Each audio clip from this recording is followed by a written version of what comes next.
I'm just making my post, my advertising posts.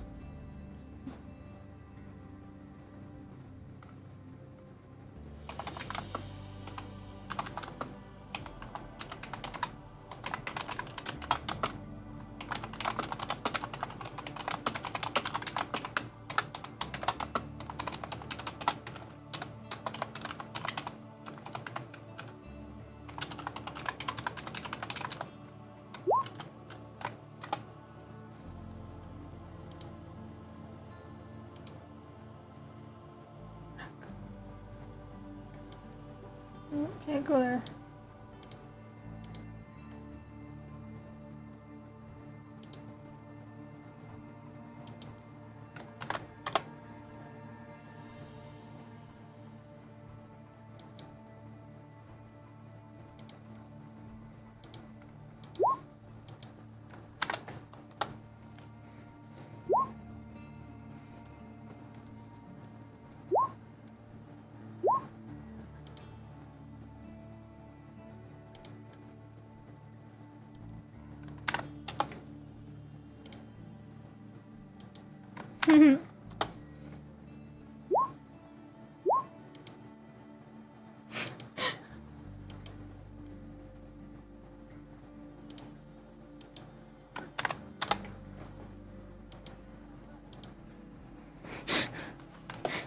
Which dice won tonight?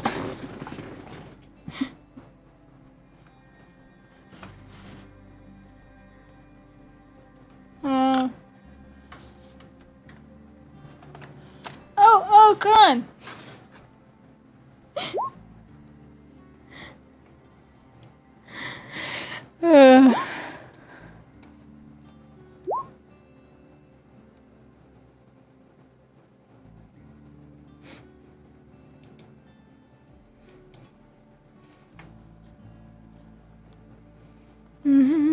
Alright, everyone ready to go?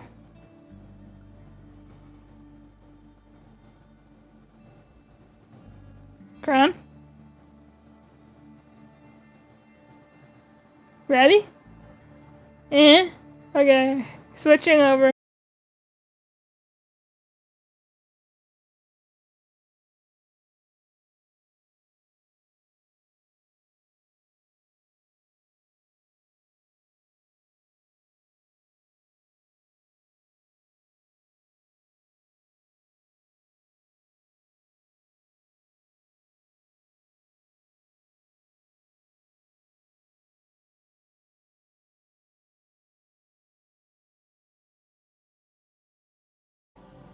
Right? It's like, fuck off. The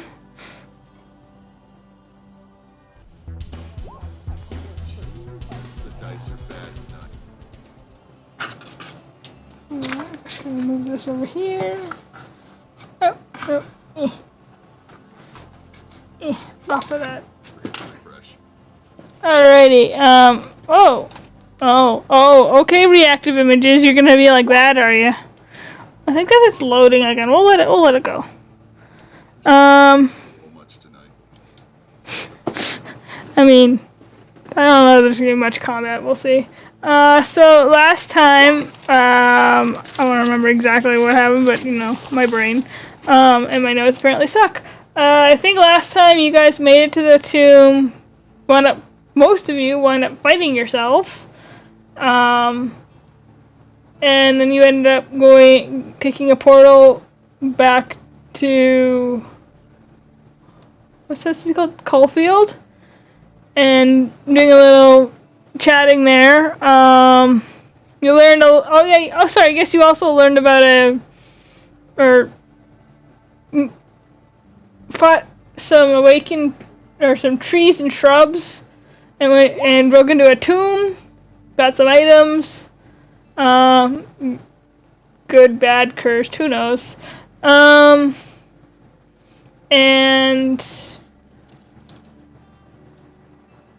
we ended with, just after Lyra snuck out of the inn, completely undetected somehow, and,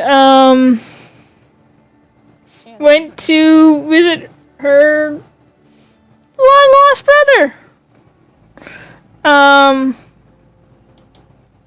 just gonna turn something on here. Sorry.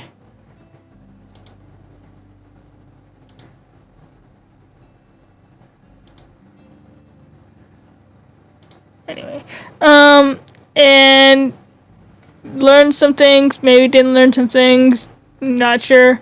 And so we ended with you stepping back out into the streets of Turgaron. And what would you like to do? Are you just heading straight back? Yep. She's Uh, putting on her mask and head straight back. Alright, so I think you have to pay the... Where is it? Oh wait, that's right, I think it might be different. Give me a second. I think at some of the cities are different prices. I knew I forgot to open something, I forgot to open a folder.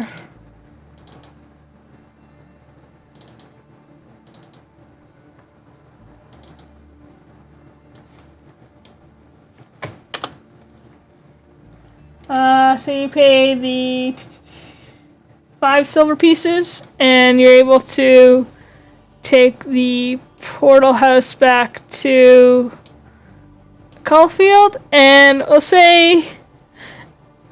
gonna say you roll a stealth check just to see if anything fun happens. And I guess it's Gale that's probably in the same room, so Gale can roll a perception check at disadvantage because you're asleep. Okay. Still a chance. Yeah, we'll see. Just got a 10 passive investigation, so. I mean, you're asleep though, so it's like -5 or something, so. What's the key to do? Control. Okay, it's just not working today. Let me reload.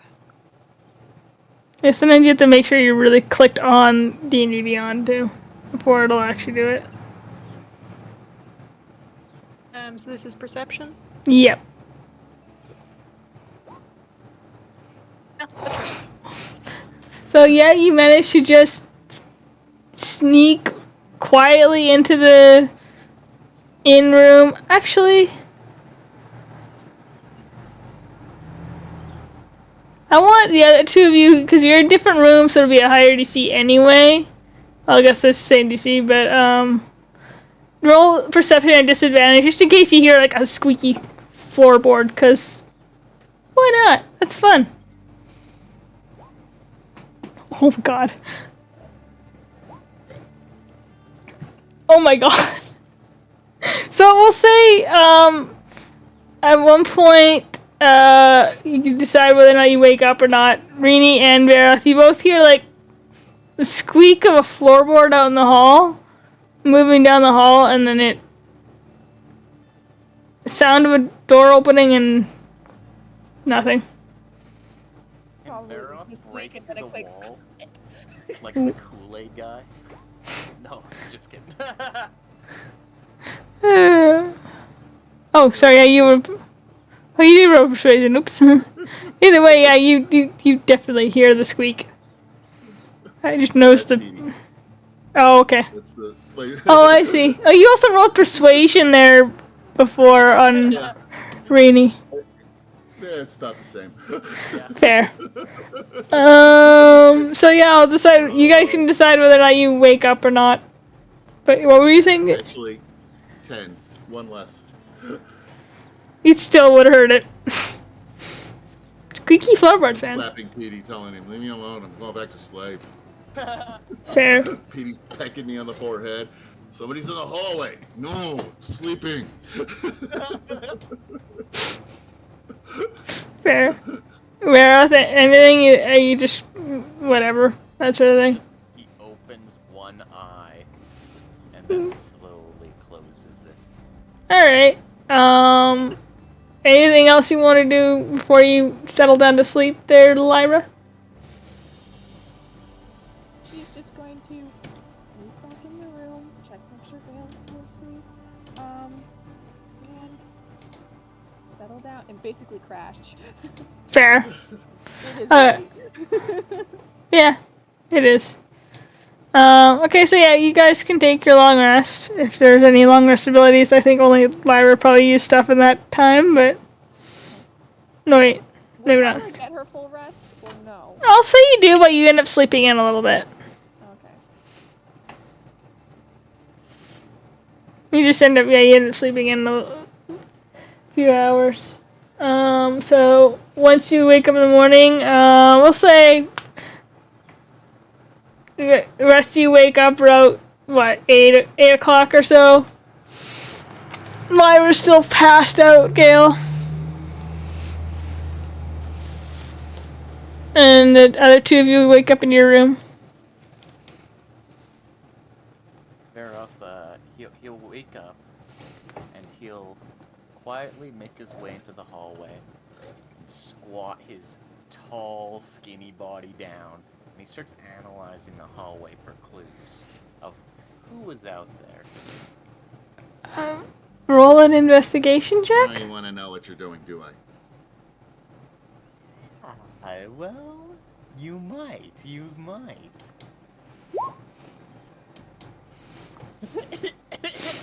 Yeah, it's a pretty nice wood floor. Like, it squeaks in a couple spots as you're walking, but it's a wood floor. Over his head and go over to the girl's door and start pounding. Hello? Knock, knock, knock. Hello? Hello? Fairy, no, shh, no, Lyra's asleep. Hello? Lyra needs her. Gale is going to open the door and try and grab the fairy and drag him down the hallway. Roll an, we'll call it a grapple check.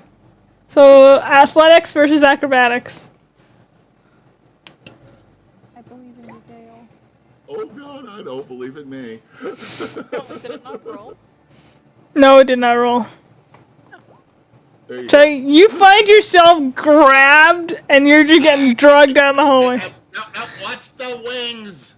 Gale just does that, like, grabbing a squeaky toy grab, or you just like, Yoink! totally palm and then The start moving down the wings! hall. The wings! I Dale, feel like she watch the grabbed your wings! face. She probably grabbed your face. Shh, shh, shh, shh. The wings, Dale! The Sleeping. wings! This is the first time we've been in a tavern in like a while. Shut up. Fine. We're supposed to be going somewhere though. It's time. I'm gonna fly. Yeah, it's fine. We'll wake her up when we need to leave, but I'm trying to be a courteous We need roommate, to leave okay? like now. We don't need to leave right now. We don't even know where your friend is.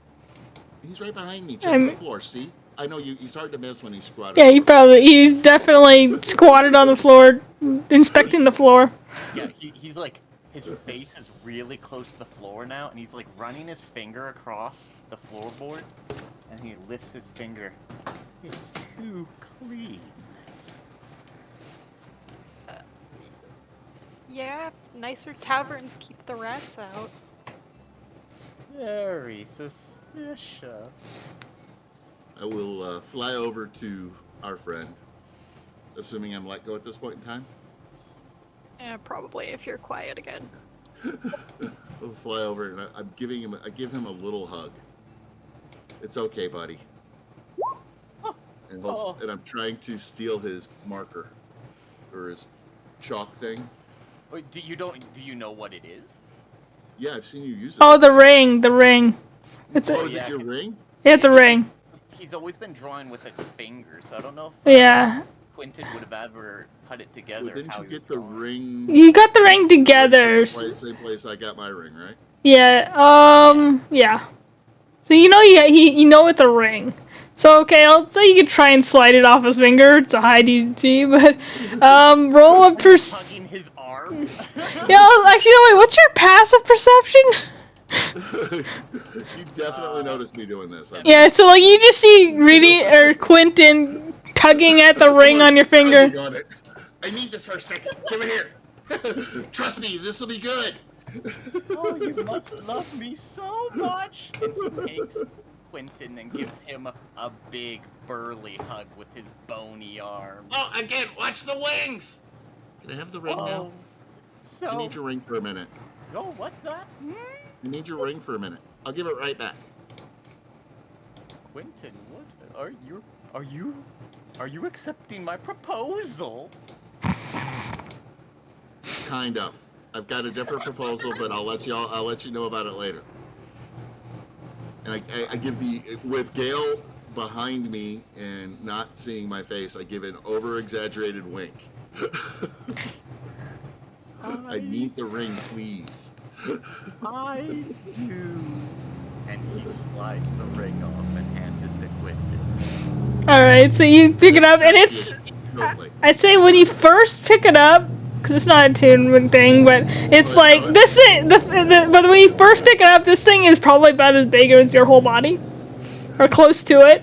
Well, I was figuring it would be like a bracelet size. A very large bangle bracelet, sure. Like a hula hoop. But then as you're holding it, it kind of shrinks down to the size of your finger. Okay, let's go grab dinner or breakfast. And I turn and skirt down the hallway. Quentin, honey, I would like to be carried for breakfast. We'll talk about that later. Hey, Gale, can you carry him? I don't know if that's possible. I think could you can. try. You're strong. Why don't you give it a try? It's true. And I will slide backwards and get out of the way so Gale can carry our friend. They're off T-poses, ready to be picked up. Make a strength check. Gale will just kind of move forward and try to do the like fireman carry, where you just kind of like drape him over your shoulder. Hold on, give me a second. How much do you weigh again, your friend? I have 200 pounds down. He's like fairly light for a Goliath, but he's still a Goliath. I'll say it's you lift him. It's maybe a little bit of a workout, so it's, kind of nice for something. Actually, I guess you rolled a 19. My bad. But Probably more awkward than heavy. yeah, it's a little awkward because he's kind of. I actually rolled a 26. It says 19 and then 26, but okay. Oh, sorry. The 19 was for grabbing me. Oh, that's right. You're right. Never mind. Brain. I thought the 14 was. No, that was. While we're doing this, Nope, yeah, I I give rolled a twice. mental. Okay. Anyway, either way, even with a 19, you managed to pick him up. It's a little awkward, but yeah, you managed to carry him down the hallway. It was a little awkward on like the steps, but other than that. While this is going on, I give a mental picture to Petey to have him go back to the room. Okay. He flies back in to his room, or your guys' room. Veroth is like. Then I follow them down the stairs. All right. He's like swooning in Gale's arms. Well, you're being fireman carried right now. It looks really dumb. Okay. Again, watch the step on your right, Gale. Okay, good job. I'm not gonna hit his head on the wall. No, I wasn't worried about that part. I didn't want you to trip and fall and hurt yourself. You slam him on the wall all you want. He's got enough memory issues. Let's not cause any more. This is probably true. I can agree with that one. And once we're downstairs. Mm-hmm. Oh, hey guys, I gotta go grab Petey. I'll be right back. And I turn around and shoot back up the stairs. All right, you do so. How What would you like to do? As I get into the hallway, I'm gonna go to Gale and Lyra's room. All right. And I'm gonna check the door. Assuming she left it unlocked, or did you lock it, Gale? Yeah, did you leave it unlocked or did you lock Gale it? didn't have time to turn around and lock it, so it's probably unlocked. So I am going to stealth up, and I'm sneaking into the room. And over to Lyra. Roll a perception disadvantage, Lyra. Because you're passed out. I'm not beating a 29. That's fair. I'll say. Yeah, that's true. Okay, so you sneak in. Yeah, no. I got a 16. It's not bad, but. It's not bad, but no. Yeah. I will go over to Lyra, and with the ring on, and in pink, bright pink colors, I draw.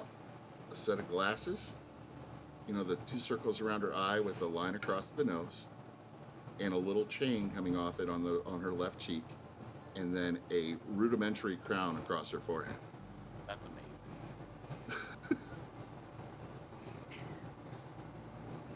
Okay, roll a sleight of hand check, and Lyra roll another perception check. But this time you can be just straight.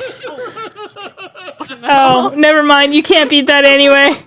Even when you roll a natural 20. No. She's trying. She's trying. Trying. So yeah, A little you. bit.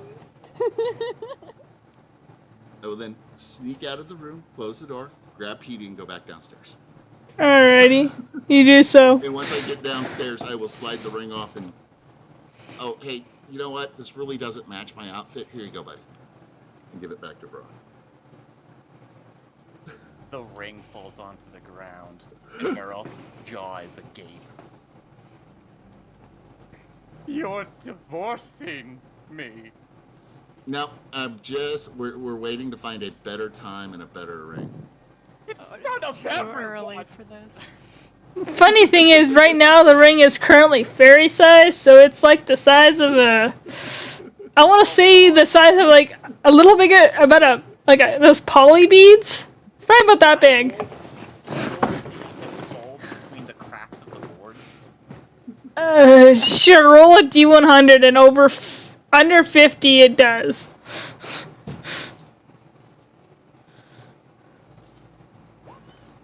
Okay, no, it doesn't.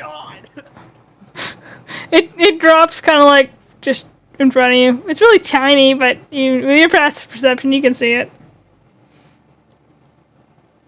Wait, so it is like between the boards, or it's just on the boards? It's like on the boards. Oh, okay. Yeah, Veroth will get down on his knees and like feign crying, like as he tries to very, very tiny pinchy try to lift up the ring. Yeah, easily enough, and you can pick it up, and eventually, after like a couple of seconds, it starts to grow back to your size. 'Cause it's magic. And I will purposely take a seat as far away from Gale at the table as I can.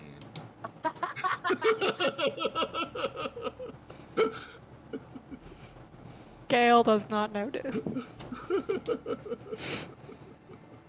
Alrighty, sake of With Petey sitting right behind me. sake of brevity, if you guys want breakfast, it'll be like 3 silver. Yep. A piece. We'll say a few hours later, like, probably closer to, like, it's gonna be, like, we'll say about 11 o'clock by the time Lyra comes out. So is there anything else you 3 want to do? Because you got a few hours. Just feign crying. He's just like comically and dramatically bawling at the tavern table. He does order food, and he eats half of it. Okay. Gale will just kind of sit beside him and do the like half-assed back pet. Like, Yeah. it's okay, it's okay. Same. The fairies on the other Then side just doing the same thing. side-eye any patrons who like approach or look at us weird. He has a Yeah. good heart. Yeah, a couple of people kind of like look over weird and then like catch Gale's eye and just look away. I will do the same on the other side and making sure to keep him between me and Gale.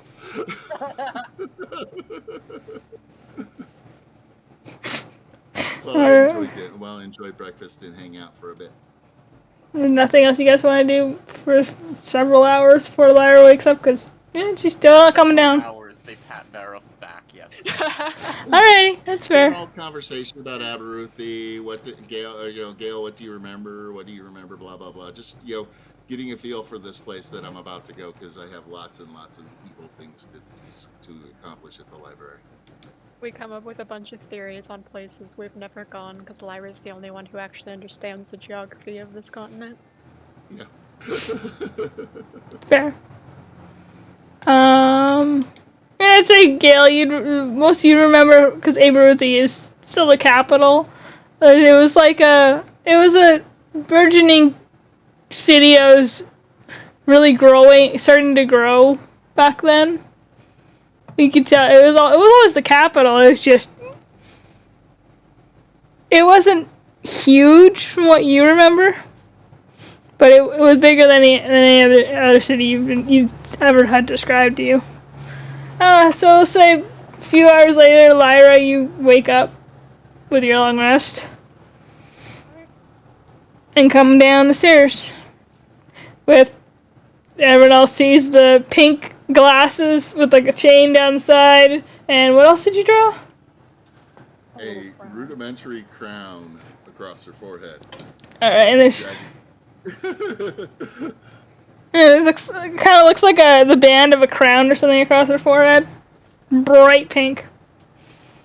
I'm thinking hot pink, probably. Yep. Vera rushes over to Just Lyra, reaching to grip her arm. Just Lyra! Quentin is breaking up with me! She like yawns and like, you guys were engaged? Just this morning, and he's already betrayed me! Bit of a new development. Oh, that's awful. I'm so sorry, your friend. He like sniffles and like takes in a deep breath. Oh, your words are so much more calming and they really helped me center myself ever since you've made yourself look so much more esteemed. Yes, she does look very studious. Thank you, good madame. She just blinks confused.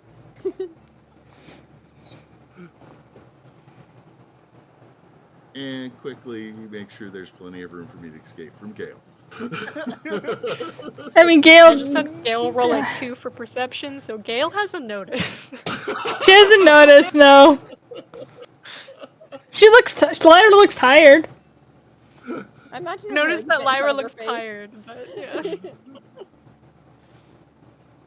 Oh, well, She's got the bed head.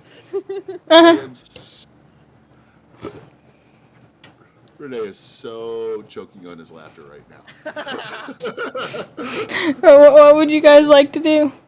As a, She will eat the leftover half of your friend's meal that he didn't eat.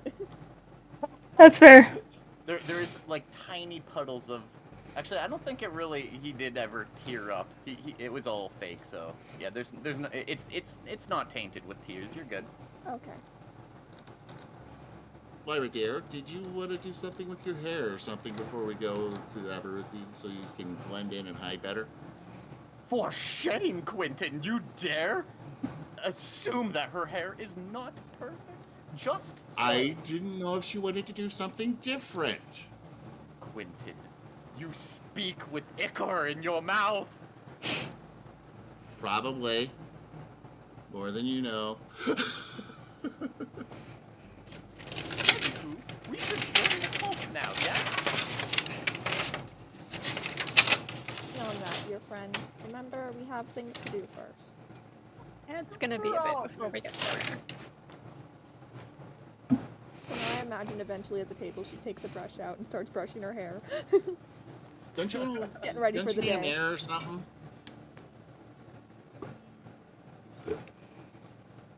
A lackey like you, Quentin, might Oh my gosh, Gale! Still hasn't noticed. Gale is tired! Yeah, Gale is obviously tired. Very tired. I'm very confused. I mean, I want you to make sure it's Stab just Lyra right for you. right now and she would not notice. Anyway. Continue. Or are you good doing your hair without a mirror, Lyra? I mean, yes. I always do it without. I mean, sometimes when I need to look like super nice, I always do it in front of a mirror, but I don't need to. Well, I think you're going to want to try something new today so that you can help hide your hair, so those that would normally recognize you maybe, by your hair would. And I'm sitting there with my elbows on the table and my chin propped up under my fists that are folded up. We'll just look Eyes as the usual. size of Oh, teacups. don't lie. You're 100% sitting on the table. This table is huge. I mean, her hair looks fine. Do you suggest that it should be a more cultish sort of haircut? You know, like a style as if a cultish. That might work. That might work. So it's just a cultish. Explain what a cultish haircut is. I got no clue. I'm just rolling with him on this one. Would you like me to style your hair as if a cult person would? I'm okay. Thank you very much. She does not trust your friend with her hair. What about you, Gail? You were very curious. I could do it for you. I mean, yeah, sure. How long is your hair, Gail? Sure about that? What's He's the already worst that up can and happen? moving towards Gail. Alright. Roll a dexterity check? Turns out pretty good. However you're styling it. How are you styling Or it? how are you styling her hair? Because think... His hair. Honestly, it's mostly just like kind of like random braids. It's not particularly exciting, but they're fairly clean braids. Okay. It's made a little bit harder by the fact that parts of Gail's hair are kind of dreaded at points where it looks like a comb hasn't gone through it in a couple hundred years, but You gotta know... work around Parts that those. don't look so good. You braid some of those together. Alrighty, so you guys do your hair, finish eating. What would you guys like to do? Join the cult. That's later on the to-do list. What's today's to-do list? Join the cult. Who was that? Yes, I agree. And maybe we'll find a cult today. Oh yes, absolutely. And keep an eye out, I suppose. You're gonna have to keep your eyes and ears peeled. I'm extremely good at that, actually. Yep, nothing gets by you. Literally nothing. I would catch it first. Absolutely. Amazing Gale. Alrighty, Bareth stands up, and he sucks in a deep breath. He looks like he's about to announce something very loudly. Shit. Lyra yanks him back down. Whoa, whoa, whoa, whoa, whoa! I was just about to begin our search. We can do the search wherever we get to.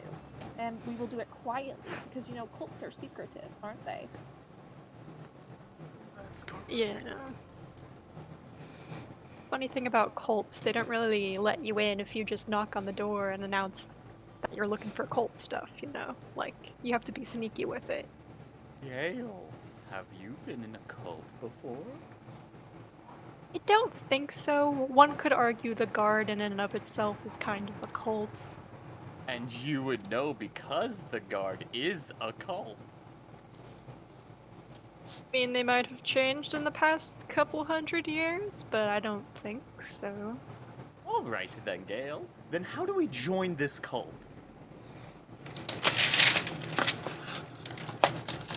It's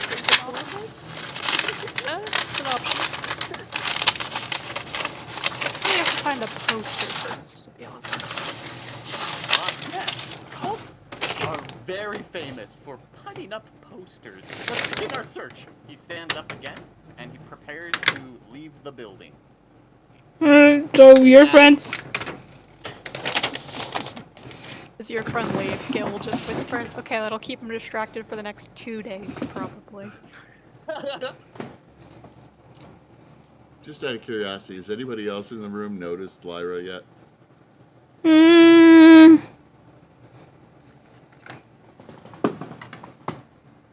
there's probably a few people glancing over and looking at her. And kind of whispering behind their hands. Not giggling, but whispering. When they get ready to leave, Lyra will, as they get up and like pack up their things to leave, she will put her mask back on. Well, I can't remember. What did we say the mask looks like again? It's like a picture of it. I've got a picture. I'll throw it up in the Discord. Kind of like very Carnival-esque. If I remember correctly, I don't know if you guys, whoever made it, rolled particularly well. If I remember correctly. I think it was decent, but not the best. It sounds about right. I can't remember. It's Do you want to wear the mask already, or were we gonna put it on right before we? Never mind.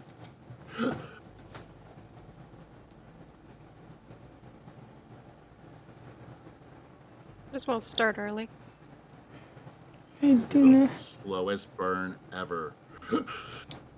I don't see the picture yet, but yeah. Yeah, no, I'm putting it up real quick. Okay. Sorry, I really don't remember what it looks like, and kind of important. It was a while ago. It was, yeah. Okay, I'm just gonna put it in my favorites instead because I can't find the Discord on this.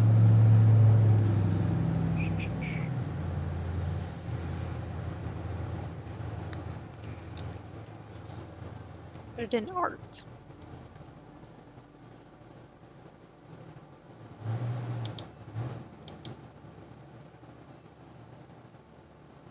Here we go. Oh, okay, right. So it's like a full face mask. Yeah. Alright.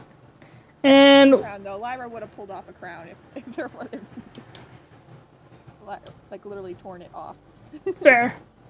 Rude. You said do whatever I want, and I did whatever I wanted. Alright, so it's kind of like, it's a little haphazard now because the crown got pulled off, but passable. Remind me what your clothes look like again, Lyra.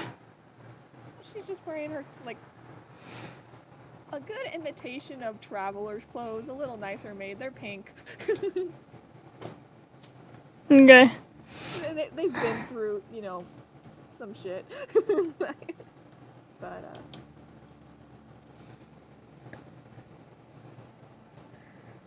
alright, so you guys are... cloak over top of it all. Okay. Alright, so you head out into the streets, and I'm assuming you're heading to the portal house? And looking for posters along the way. Keep your eyes peeled. Any posters. Okay, roll a perception check? Yeah, so your friend, the best ones have these little torn up pieces at the end that have like addresses and names on them. So if you find any of those, just take like a piece from each of them, because you never know what they might like be advertising. Ah, yes. Does he find anything with the 9 though?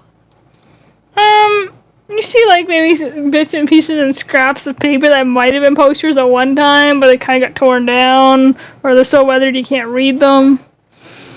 All of them. And he holds them up to the sun. Oh, there's nothing really to collect. It's like the corners of it left. Oh, he collects those corners. He's holding them up to the sun, trying to like see as if there was like a hidden message or a torn part of a symbol on it. No, it's literally just scraps of paper. But okay, you have a handful of scraps of paper. Excellent. 1-inch pieces of paper. Sure. Maybe if you put the pieces together, they create a map, and that's how you find the cult. You are very astute, Gale. Okay. Make sure to find them all. You need to know how many pieces you're going to need, so it might take you a while to collect all the pieces. True. All And the they're- pieces. I will. And they're in multiple different cities, so you can't get them all in one place. How do you all know this? I'm Well, afraid our this is what we do. We are the cults of cults. He begins stroking his chin in thought. Don't you trust us, your friend? Yes, I do trust you, Just Lyra. I trust Just Lyra. Alright. So you guys... I See- can't really blame him there. I mean, yeah. So you guys managed to make your way to the portal house. It's about 15 gold pieces for the inter-kingdom trip. Whoever wants to mark that off, because you're a group, right? I have 4 gold pieces. Oh, Lyra will handle it, even though she does not want to go to Abruzzi. So, as you guys step through the portal and into a... Sorry, I'm just...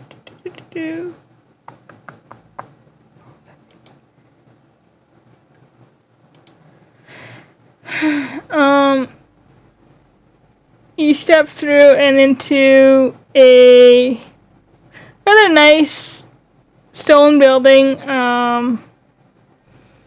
It's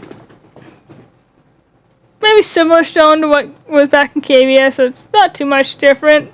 But there's the Shellerin colors of, I think it's, shit, what color is the flag? Yellow. Yeah, it's blue and yellow. And the flag, which I actually have a picture of that I'm using. Where is it?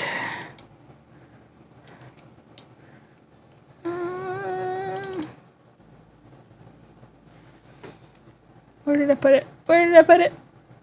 Mr. Pig. Oh, wait. Nope, that's not it. Actually, no. Better yet. Hold on.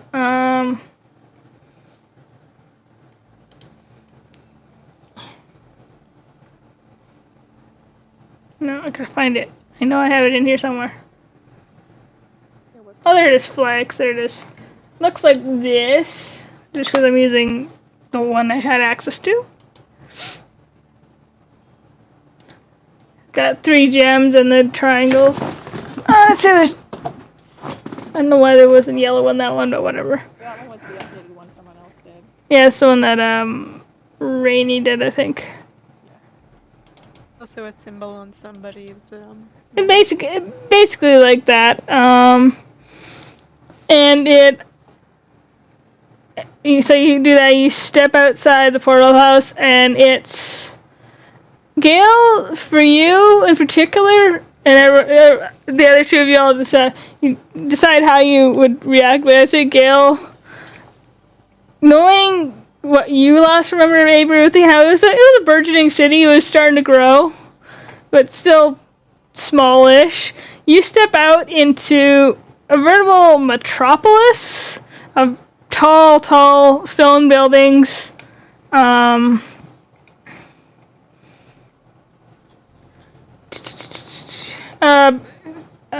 Buildings constructed of thick quarried stone with heavy stone roofs. I think in this area they'd be the heavier stone roofs. And as you kind of look past up the streets, you can see it almost looks like the rooftops are kind of glittering, almost as if like kind of like glass, like because it's Aberruthi. It's probably not raining right now, but it probably rained last night. But there's smells of like there's fresh baking everywhere. It's very clean. Just rain spell. But yeah, the further up towards the more prominent areas of the city you look, or what you imagine in the prominent areas, and where the castle sits, is the rooftops just glitter as the sun beats down on them. And some of the taller ones, you can just make out that it's like a blue glass. But you have found Aberuthy. Galen's gonna kind of hang back from the rest of the group and then just kind of stay in the entryway to the portal house, not going out for a bit, and then follow after everybody. Alright, so you guys, let's say your friend for sure. Actually, what's Lyra's passive? What is your... Oh, wait, where is it? I have it written down. Passive is 14. I'd say... Actually, yeah, I'd say everyone but Renee would notice that Gale's kind of hangs back for a couple seconds. As you guys take a few steps forward. Do you sense the cult? Do I sense the what? The cult! Oh, yeah, like, this is such a big city, like, I feel like we're gonna have a ton of leads here. They've got blue glass and everything, that's gotta be a sign of, magic, yup. Right? You seem hesitant. I'm not hesitant, it's just a big city. It didn't used to be this big. It didn't. I suppose that's true. I suppose everything used to be smaller. Even me.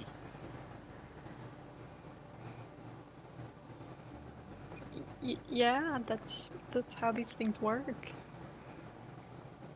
And my brain. It's so large now compared to what it used to be. So do not be frightened, Gale, for I will walk you through these streets. Alright, your friend. Sounds like a plan.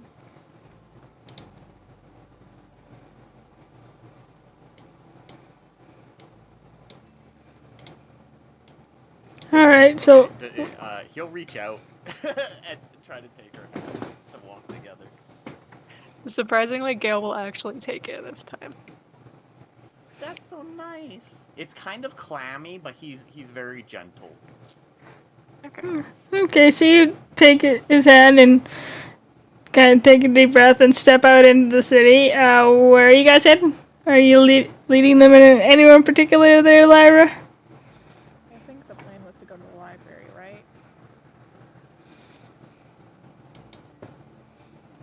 Something like that? Is that where, Library. Alright, yeah, she'll,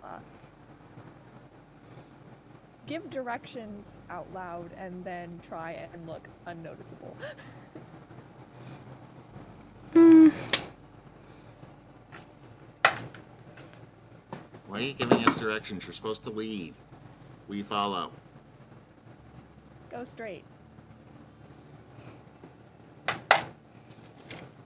Are there posters on the No, way? that's not gonna work well. No, there's not really any posters, no. Okay. Well, Veroth is, while gently walking with Gale, his eyes are very vigilantly scanning the wall.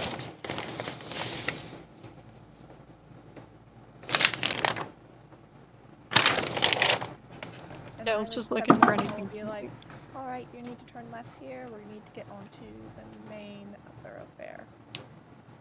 Turn left at the next on-ramp. Alright, so you... I'm not doing that. So I'm you not know... doing that, Siri. So, you know I that... knew I should have asked Alexa. So you know, Lyra, that the Eos Athenium, it lies in the Haywood district, which is essentially the upper class residences area. It's up kind of close to where the castle is, only a few blocks over. Do you take... Here's the question: are you taking kind of side streets, or are you taking like? Okay, I kind of figured. I was gonna ask. You're taking like main thoroughfare. It's been a while since she's been on these streets, but I was just wondering if you were taking main streets or if you're purposely taking side streets. I imagine they have to go on a main street or two, to get around. But yeah, no, she's mostly pulling them through.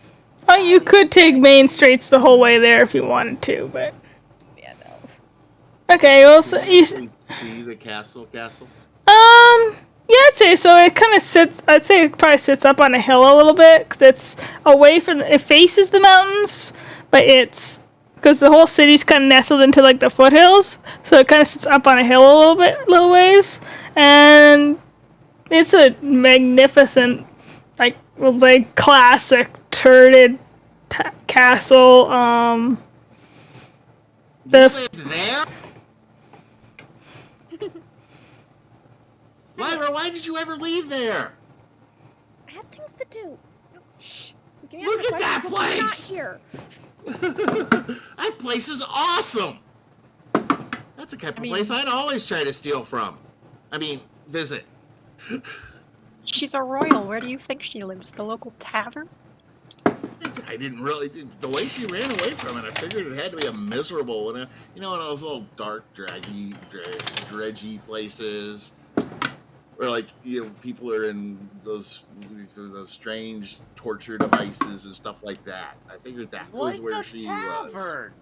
But that place is awesome. And I'm really yelling this in the middle of the street.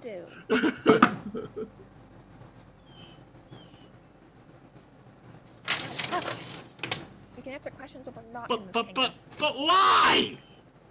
Because I told you I had things to do that I couldn't do from inside there. If there's anything you can't do from inside there. Lyra, make a perception check.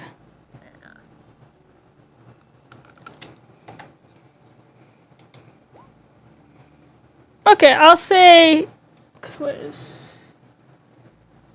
between that perception check and your friend, your passive, you definitely notice there are a few of the, because this is you're getting to the more upper class area. There are a few people kind of glancing curiously, trying to see beyond the mask, so to speak, at the raised voices and voices in general. Cause yeah. But yeah. Lyra ducks into an alley the first she can, and casts disguise self on herself, even though she's wearing the mask. Makes herself a little taller and blonde. Okay. I was assuming your hood was still up anyway, but okay. It was, but she's Fair. So Lyra just suddenly ducks into an alleyway. If anyone's looking towards the direction when she does that, Vareth just waves with his free hand and smiles at the people. We're joining a cult! They kind of look at you and then hurry away. Nope. Okay. Still kind of glancing back over their shoulders towards the direction that this person just darted off. The thing about rich people, right, is they only like their own cults, and they don't talk about those to everyone. So we can't mention that if they look... we couldn't find them at a tavern, if their clothing is too nice. Just don't mention cult. You can only mention cults to other people. To which kind of people, Gale? Well, like us. Fairies only. Lyra. Yes, Yeah, sure, fairies. Much. Wait, hold on. People like us. Are you suggesting you're already part of a cult? No, we're just prime targets for cults, probably. And if we invited people to our cult, we would become the cult. Nope, Yeah. doesn't work that way. Doesn't work that way, buddy. Okay. Doesn't work that way at all. Here's the deal. You can't just invite people to the cult. Yes, we must initiate them by force. They have to have passed multiple secret tests that they didn't even know they're doing. And done it in complete silence. Because if you talk about the first rule of the cult is don't talk about the cult. I see. So if you say you're looking for the cult, you're never going to get into the cult. Nope, you have to find all of the flyers first. Gale, does Quentin speak the truth? I think he does. Very interesting. I understand now. Strangely enough, Wyvern pops back out of strangely the enough, I alleyway. was. Is that We discovered something very important. It's We're already part of a cult. I'm so glad I finally realized it. You knew? I needed to see if you would figure it out yourself. I can't just go telling you these kinds of things. That would ruin the whole part of secrecy. See, what did I tell you the first rule is? Am I the newest member of this cult? Congratulations. Hey, remember, what's the first rule? Ah, yes. You don't talk about the cult! Very well done. Now, remember it and follow it. Very well. Oh, we should do a secret handshake. You haven't reached that level yet. When you do, I will teach you. get the handshake at level 6? You're a youngling right now. You haven't even made Padawan yet. Oh, Grandmaster. We will be watching you very carefully. You don't even know which one of us is the real leader right now. His eyes are darting across everyone. Now to the library. I imagine that once Larry came out, this was a bit of like walk and talk. So we'll say Yeah. you do eventually make it to the library, and it is a magnificent building of. I lost my description of it, but it's the doors are like cathedral style doors, like they're huge, like probably mahogany or oak or something like that. Really nice wood. It's got this just like one of the buildings around it. The rooftop you can definitely see is that glittering blue glass. That looks like there might be some raindrops on it. That you notice closer up that's probably what's making it seem like it's glittering. And it's kind of like.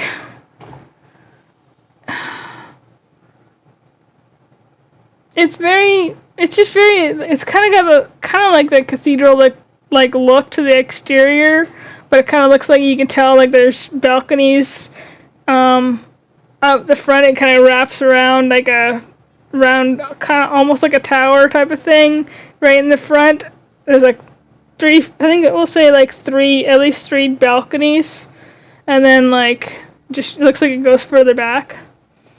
And there are a couple of guards stationed just outside the doors.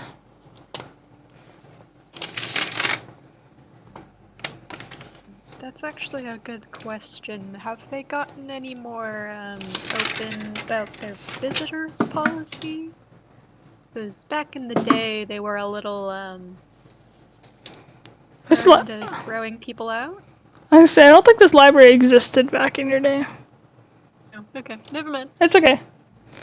That's fair. I just thought of that, like, but way back that many years ago. It might have been way smaller if it did. It wasn't the grand scale it is now. Couple collections of books. Yeah, I mean, what is it, 400 years ago? But yeah. How many books on a single bookshelf? You guys proceed inside, I take it? Yep. Alrighty, you pull open the front doors, the guards kind of give you a nod. Just watching you, just like, Gil, you would probably appreciate it, just like in a watchful look at who's entering, that sort of thing. And, actually, because you still have... nope, never mind. He didn't notice shit. So you walk in, and it's just the foyer is kind of like it's a very grand entrance, and but also kind of darker with like torch. It's very torch lit. And you walk up. There's like benches around. There's a few people sitting. And then there's like a little parapet cell, kind of almost like a front desk. with someone standing behind it, kind of just scribbling away at a piece of parchment. And then beyond it, you can see like there's tables and rows of bookshelves, so you can't even see the scope of it. You big. Actually, that's a question too. How often would Lyra have visited the library here? I don't know. Probably at least a couple times a month. You know, to get some new reading material. Okay, fair. At least when she wasn't at school. That makes sense. It was a good public outing. Mhm. Probably always guarded too, I would assume. Oh yeah, of course. Alrighty, so what would you like to do as you're stepping inside?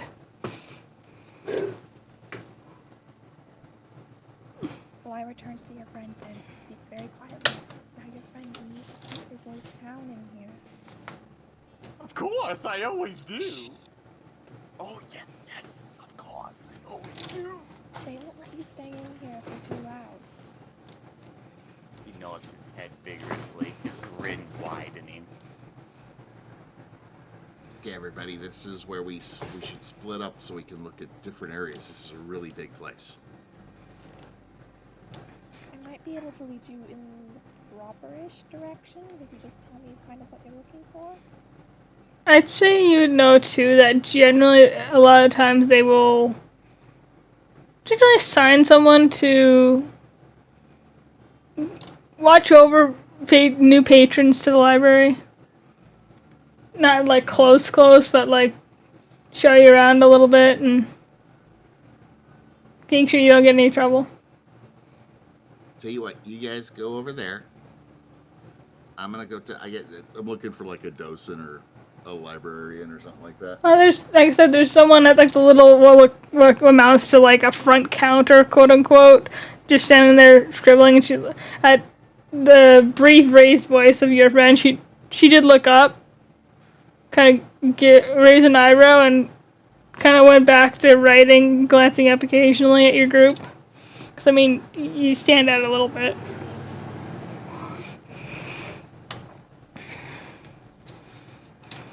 I will shoot over to her. Mm-hmm. Look, Missy, I'm sorry to bother you, but I need some help. Two Yes. things I gotta find right away. I'm What? looking for books on elf genealogy, and I also need a book on the noble families of the Fae.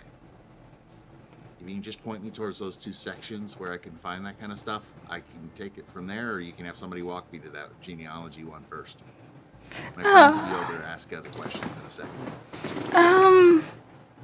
Well, I could certainly have someone show you to the general areas. We have many stories about the Fae, or many books about the Fae, some stories and fairy tales. Non-fiction stuff. I mean, some fiction or not. Some fiction is based in nonfiction, but I understand your point. I believe if you're looking for genealogy, and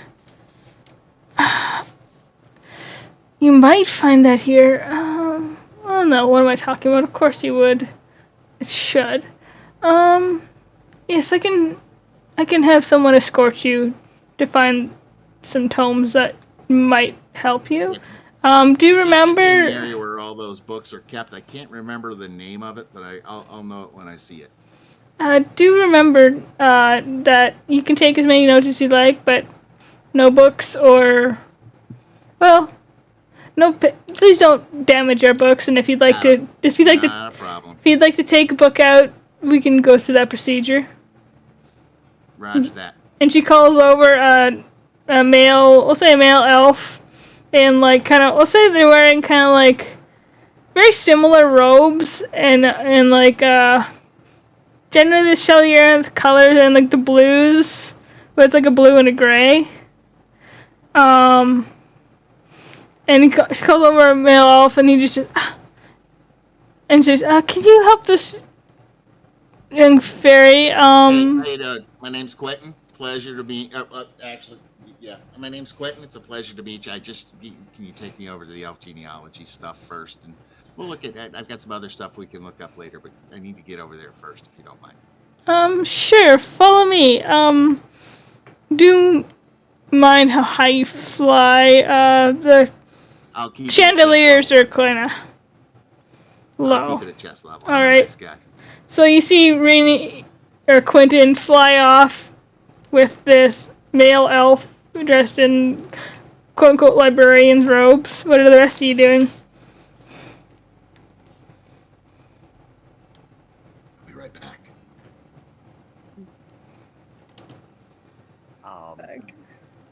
Vareth will approach the clerk.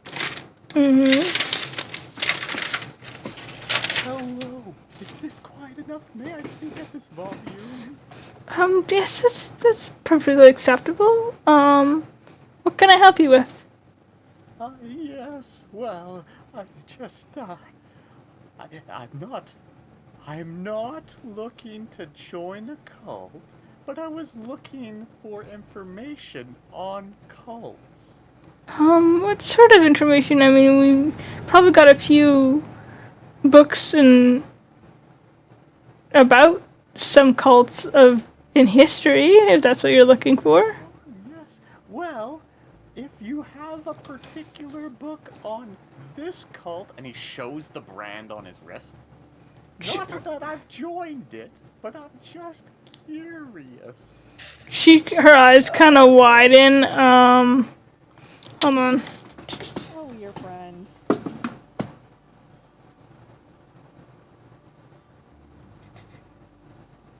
Her eyes kind of widen, and she kind of like lowers her hand. I'm not sure how you got that, but yes, I can have someone.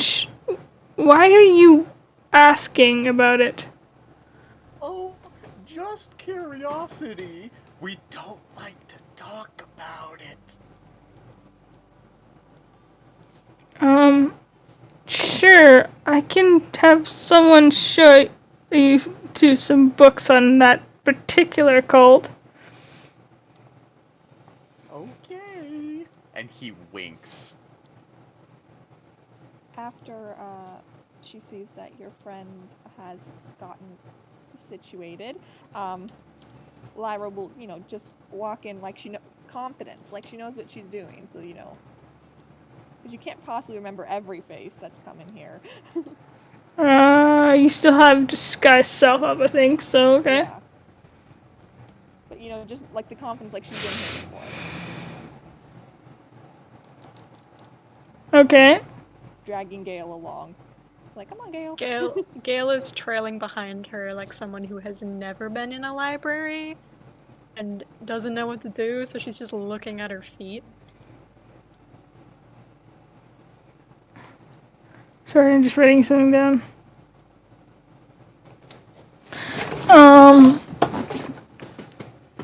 So, are you trying to just walk past her, or? Yeah, just like, maybe when she's kind of like, in the middle of talking with your friend, and, trying to look like when you walk into like a store and you like know what you're doing, so you hope that the attendants don't ask you if you need any help. That's awesome. Enough of a regular, they don't ask you if you need help in the hardware store. Okay, so you walk in and the one talking to your friend doesn't seem to notice. She seems to, her eyes are just going wide at this point, going wide and lowering his hand with the brand on it, and she's calling over another another human. Walks over. The person she calls over, is that person like look like another like librarian clerk person, or do they look like they're armored like a guard? No, looks like they're just another librarian. Okay, cool. Necessary. And she doesn't notice you walk by. I'm gonna say both of you roll a stealth check. just to see if she notices you as after you pass. Because she definitely didn't notice you because she's too enamored by what she saw on his wrist. But armor and all that. Think confident, Gale.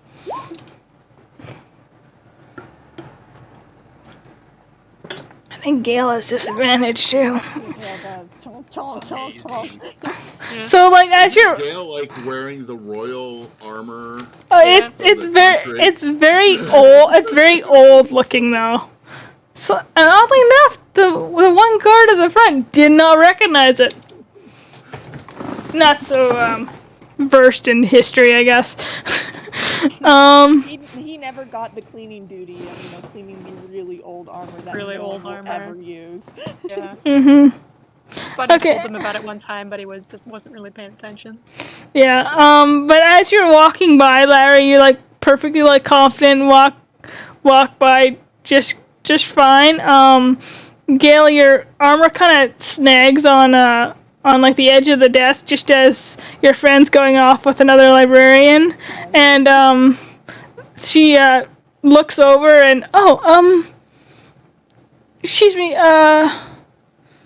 again, she kind of holds out her hand in front of you, Lara, because I'm assuming Gale's pretty close behind you as always, and just can I help you, ladies? Lyra will throw her voice a little. I do not have that skill. That's fair. And just be like, "Oh, I've been here before. We're just looking for the Gale. What did you say we were looking for again?" Books. Roll it this. Oh, sorry. Go ahead. And Gale, Lyra will be like, "I believe it was we were looking more in on the history of Shelley Arendt and more on the what was the plains of Drydell." The battle and the Yes, the the battle of the Drydell. third god. Yup. That's what we're doing. God. Equipoise. I'm gonna say roll a deception check, Lyra, but straight because Gale's not very confident. From the sounds of it. It's fine. Actually, hold on.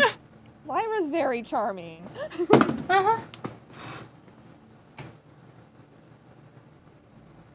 She's like, oh, all right. Actually, what would be disguising your voice would be? I mean, that would just probably be performance. Yeah, Bardic scale. maybe do a performance check to see how well Lyra manages to disguise her voice. Yeah, she can't beat that. So you just Gale, I'm gonna say Gale, you're totally like flabbergasted, and that's why you kind of stutter a little bit. But she seems to buy it, but Lyra's voice totally changed. And she said, all right, I'll just have someone accompany you, just protocol and all that. But Of course, thank you. all right, and she calls over. Let's say this time it's a half-orc man. It's all been men so far. Half-orc woman, we'll say, wanders over and just follows you in. All right, Kron, are you back yet? Yep. All right, so you're looking for elf genealogy and noble families of the Fae, eh? Yep. I'm gonna start with the elf genealogy, Um, and I'm going to literally go spine to spine until I find an exact copy of the book in Candace's office. what book was that again? Remind me. Oh, Book on elf genealogy. oh, right. Sorry. It's like all the fancy names. Okay. Roll an investigation check. And I'll say advantage because you got a librarian helper.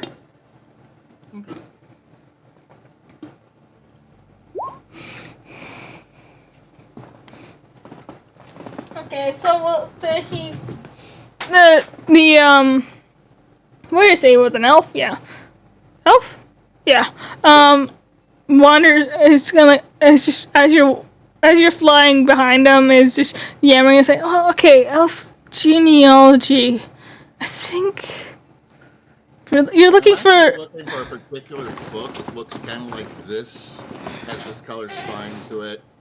I didn't get a chance to read it, but I'd heard it was a really good one. I can't remember the name, though, but it looks just like this. And I'll describe the inches, how wide, how tall, the color of the back, everything Walk about the book. to a library and go try to find a book on genealogy that's just a list of names and say it's a really good read.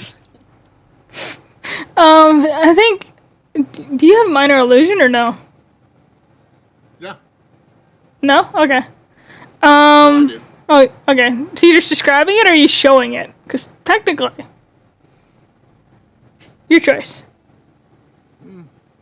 Because I'd say at first you describe it, he's like, I'm not sure. Okay, if he's confused, then I'll cast Silent Image. I think he I think at first the way you're describing, you could tell he's singing because it's like maybe he's like more a visual person because he's like, well, I know there's several books on elf genealogy, and you show it, and he's like, I think we have that one, yeah. And he'll say you go up to, we'll say it's on like this, go up a kind of spiral staircase, and as you walk out, past the foyer, it's just there's already rows and rows of shelves, tall, like 10-foot tall shelves, just full of books.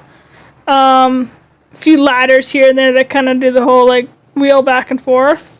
But as you walk out into where the tables are, it's just rows and rows of tables with like, looks like quills and stacks of parchment for people to take notes already. It's just, you look up and it's just 3 stories high of, and you can just for a little you can see past the banisters is just more books, and there's like just little tiny spiral staircases that wind their way up to each floor. And so you wind your way up, kind of flying lazily behind this guy, and he takes you up to the 2nd floor, and you start searching a few rows of books before he finally plucks and says, I think this would do. He kind of looks at your size. I can carry this for you if you'd like.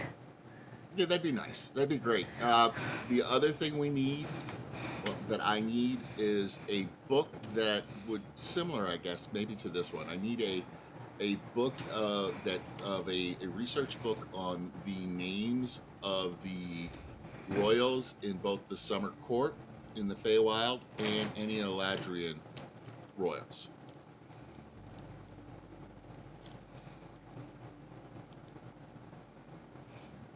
Get a big research paper to do. It's the most inconspicuous search history.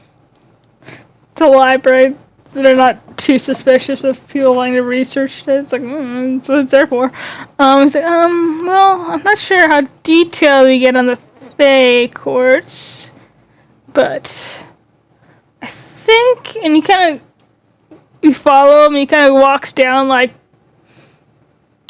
10 shelves, and then suddenly turns into the right, and kind of running his finger along spines, and he plucks a kind of a smallish tome as, we'll call it,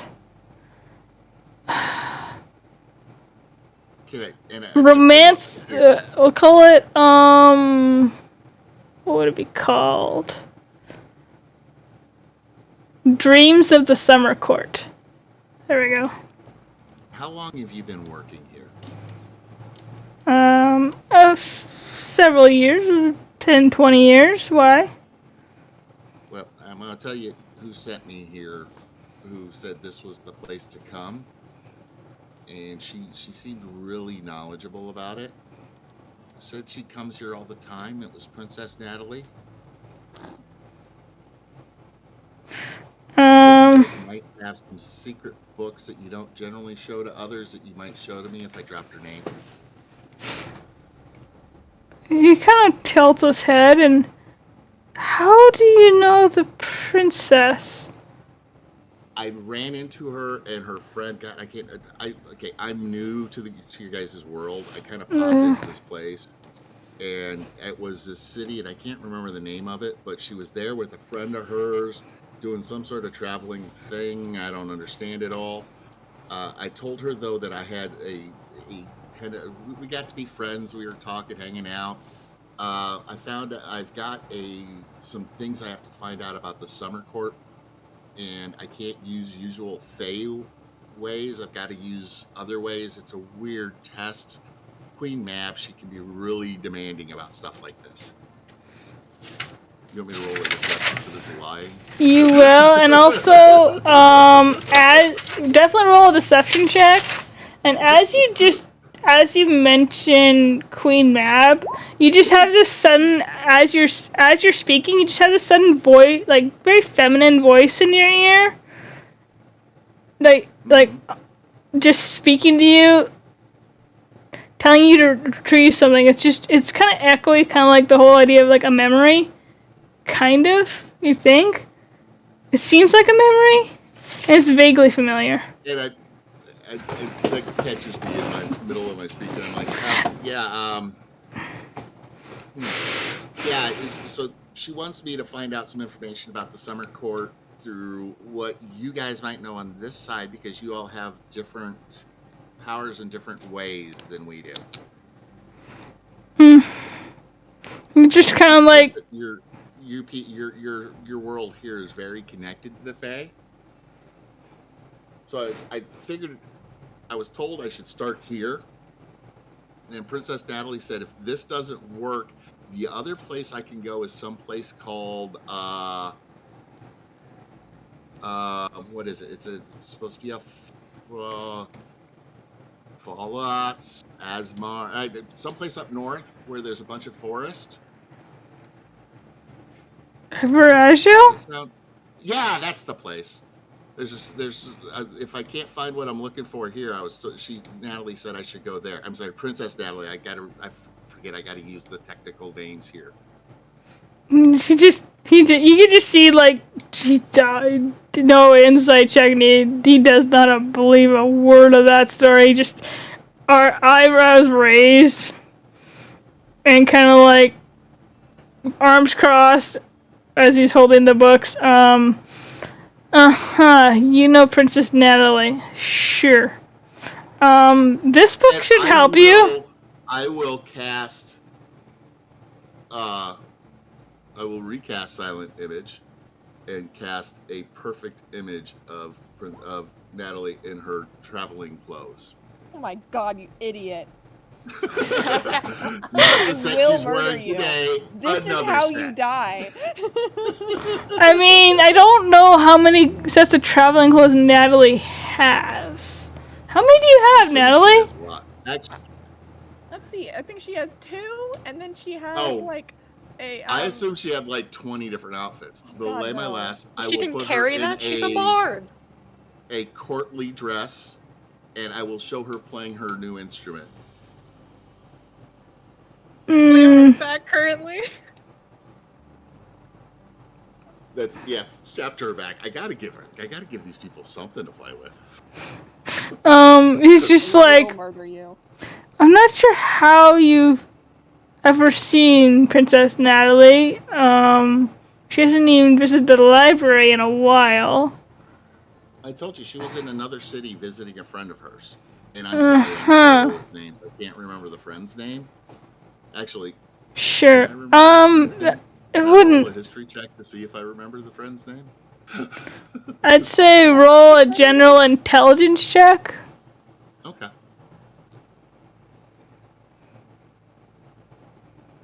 Nope. Can't remember her name. I'm terrible with names. He just says, I think this book, regardless, I believe this book might help you. It's a bit of a kind of a family tree book on noble family trees and a little bit of information about them. I don't know how detailed it. Once I narrow this down, do you think you could help me find some more history about the individual I'm looking for? Potentially, depending on who they are. Okay. and I will sit. I will go, let's go find a table. Okay. And as soon as we sit down and start going through the books, I will tell him I need to know about a man named Aravas Farendale. Okay. Oh, yeah, I guess she would have told you. Never mind. I forgot about that. I was in the room. He was in the room. Yeah, I couldn't.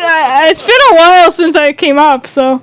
I have on my notes, Candace has elf genealogy book must steal, and I'm like, oh, I'm going to a library. Maybe I don't have to steal it. Fair. So he nods at the name and starts flicking through the Noble Families book and says, well, I found I'll start going through the genealogy book.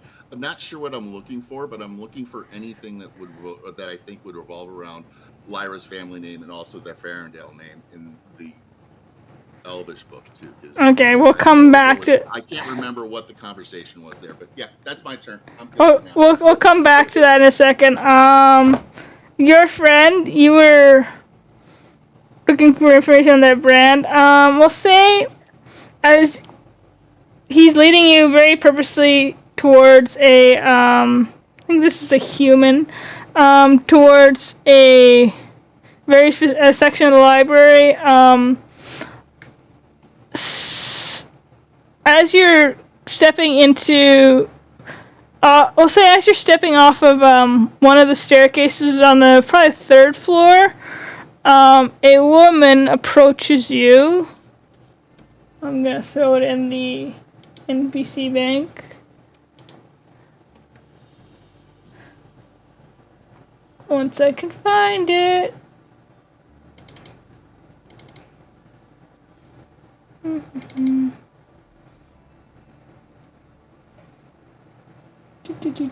Come on, where's my image? There she is. Human woman. She's got very white hair, kind of pulled back in a nice, and like with a braid down the back. She's wearing essentially black robes with a white stripe down the front and a kind of like a scarf with one side's purple, one side's yellowy gold color, and her hands are just like the kind of hoop sleeves, and she just kind of walks up to you smiling and says, says to the librarian, I'll take it from here. You can go back to your duties. And she just turns to you and says, excuse me. You were looking for information on a cult, I believe?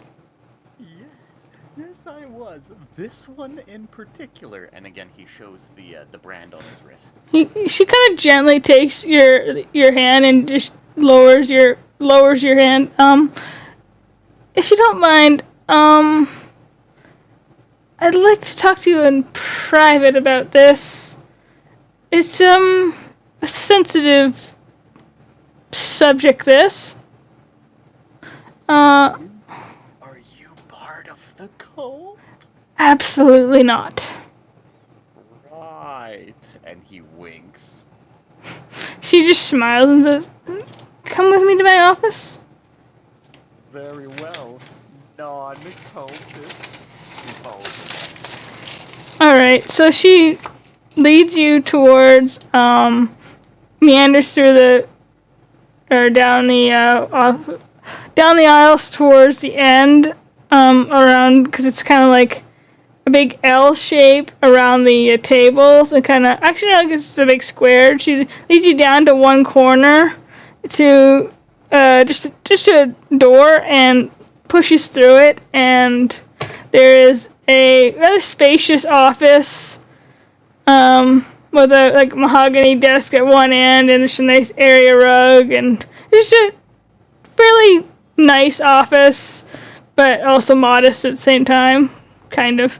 And she just kind of walks in and closes the door and says, "Can you tell me your name, friend?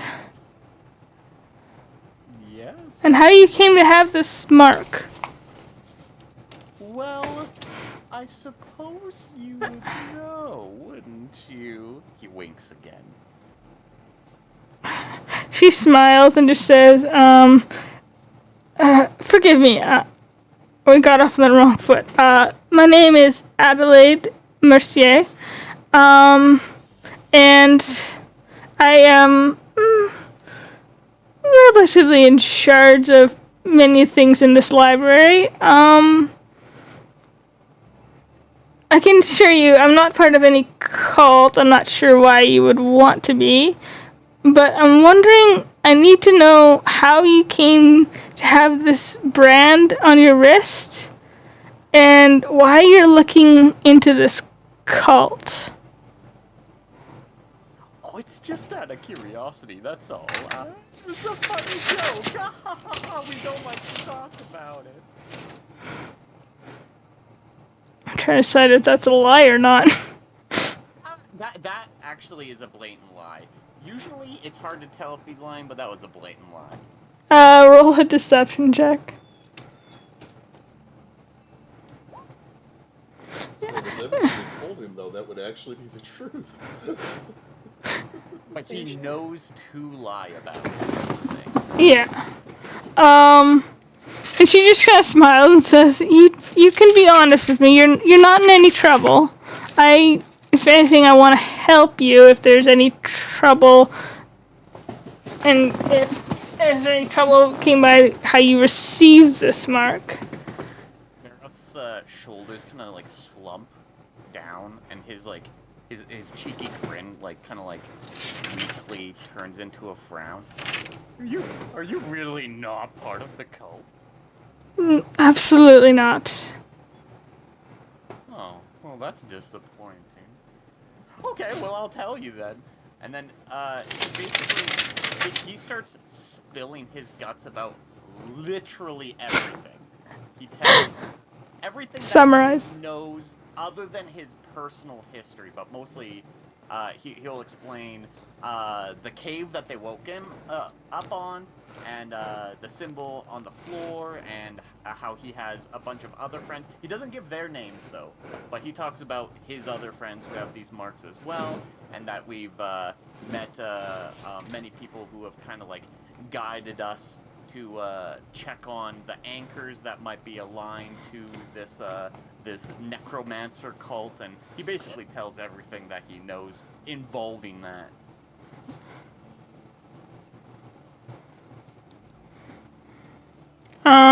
She The meals were very strange. They weren't very effective.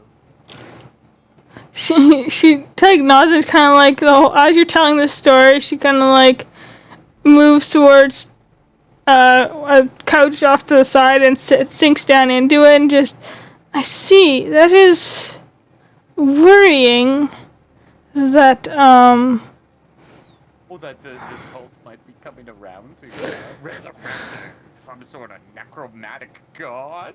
It's kind of fun, though. fun is a word for it, not one I would use. Oh, you're a boring sort then, aren't you? It's not a very good cult. Not that many of them are. I suppose some are, but not many. And you say... Adelaide, I don't want you to take offense to this, but you're a very judgmental person, aren't you? I try not to be. I wouldn't say I'm judging necessarily, but the history surrounding this individual is well known enough in certain circles that the idea of a group trying to resurrect this person is concerning. And you say you've spoken with Candace in Aquarian, have you? Oh, yes. They were very, very kind to inform us on what was kind of going on, but it was also a little boring. They were not interested in me joining the group, the cult either, but yes. You say you have friends that have this brand as well. You know, I think so. Would you possibly mind introducing me to your friends. I'd very much like to speak with them. You see, you would have to maybe... Oh, I'm not allowed to talk about that. I'll think about it, but I may. Oh, but I would love to introduce you to another god, Renee the Wolf. Interesting. Not one I'm familiar with, but interesting. Yes, Renee the Wolf gave me the eyes to see the strings of fate, and I see yours as well. I see. Strings of fate, you say? So anyways, could you tell me more about this cult thingy with the symbol here? Sorry, I'm just writing something down.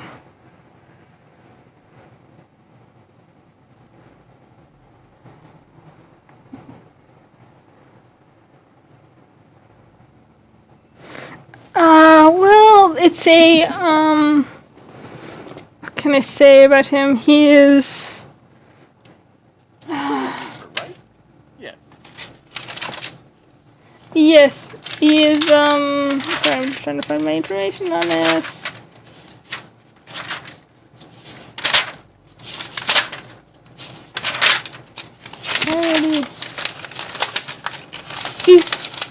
She basically tells you what you already have learned from Candace and Aquarian, and just basically says, it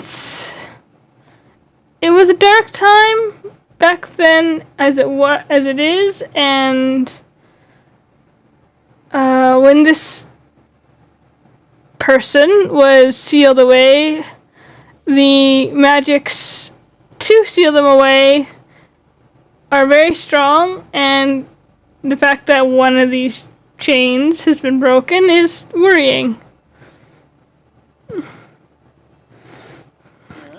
Yes, worrying but interesting and fun. Yes, I understand. Okay. And you don't know anyone who's part of this cult, I'd assume? Not interesting in that way, right? Absolutely not. If I did, then there's a better chance we could stop them. Very well, then I suppose that's all I need. You were very kind. I like your your sleeves. They're very nice. Thank you. I see you'd also notice that she does wear a amulet that's looks like it's like just a plain flat disc of an amulet with a symbol of like balanced scales on it. Does he recognize what that symbol represents? Roll a religion check. Oh yeah, it's absolutely, it's the symbol of equipoise. Oh, okay, yeah. Okay, interesting. But your friends, is there any chance I could speak to them? Gain more insight? I will Potentially? have to speak to them, because it's very important I don't tell you that we're our own cult. So I need to discuss with them first to do an initiation upon ye, and then we can decide if you can speak with them. Of course. Good, I'm glad you understand. Well, good day. Do be careful. Always careful, always. Goodbye. And he'll excuse himself from the room.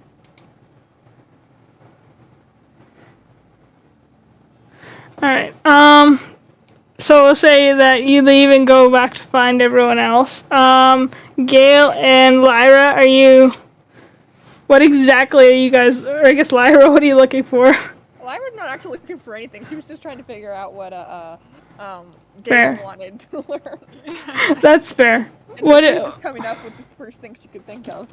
Alrighty, so yeah, the orc librarian is following, just keeping an eye, but you obviously look like you know what you're doing, so he's just keep an eye. What would you guys like to do or look for? I summarized it pretty good earlier. The Battle of Drydell, history of the nation, and equipoise. Okay. I'd say easily enough, Lyra, you probably not your favorite section of the library, I'd assume, because it's history, but you know where to find it. You've had to write enough essays that you were able to come home for, or on breaks from school type of thing. And you can easily enough guide Gale towards some the history section. Just roll a general investigation check. This is more how long it takes you to find books. You know, roll with advantage, obviously. Okay. Because you're both looking, even though Gale's a little lost, but you know how to read, Gale. I'll say it takes you a little bit to find it, but you do find some history books. And we'll say, Gale, basically, you just learn more about what has happened in the last 400 years, which you can look at the wiki for later if you'd like. Pretty much anything on there. About that. How many books do we end up finding? I'd say several. 20, maybe 10, 20. Just gonna pick the one that spine and or cover looks the most interesting or the most colorful. Alright. Are there any pictures? Oh yeah, there's plenty of... I'd say there's... What kind of pictures are you looking for? Find you the Child's Guide to History. Yeah, probably. I mean, yeah, that's probably something that would draw Lyra more because it's a little more entertaining than just straight text anyway. So you could say... I'd say you'd probably find some with images of, like, battles and what battles were imagined that they looked like back then, because not as many people alive from then, because reasons. And images of, like, just the various ways the Kinsley crest has changed over the years from the crest that's on your armor to what it is now. And you probably even find, like, a genealogy book that's got Natalie's name in it, obviously. And the whole Kinsley family. Gale will flip through the book, kind of spending time on each page that has a picture, and then kind of faking it, like she's reading more, and then flipping to the next picture, but she cannot read any of the words. Alright.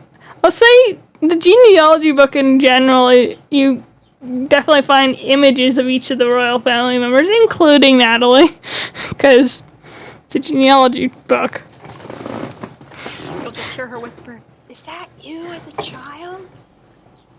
It's probably She will look at him and go, "Oh, that was an awful painting of me." it's like 13 or it's like a 13-year-old when you're like 13 or something. Oh my god, you were a preteen. Don't remind me.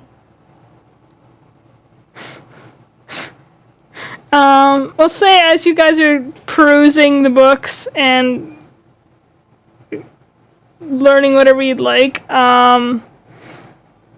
you do notice Renee, or Quentin, Renee, whatever, and his librarian guide come back into the thing, and they're talking, and Quentin's kind of showing like an image, I think.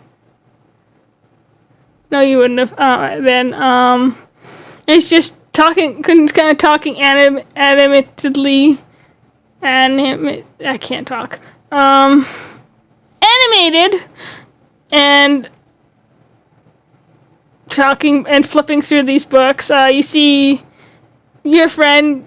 So by the time, unless you cast it again, your disguised self wears off. She will cast it again.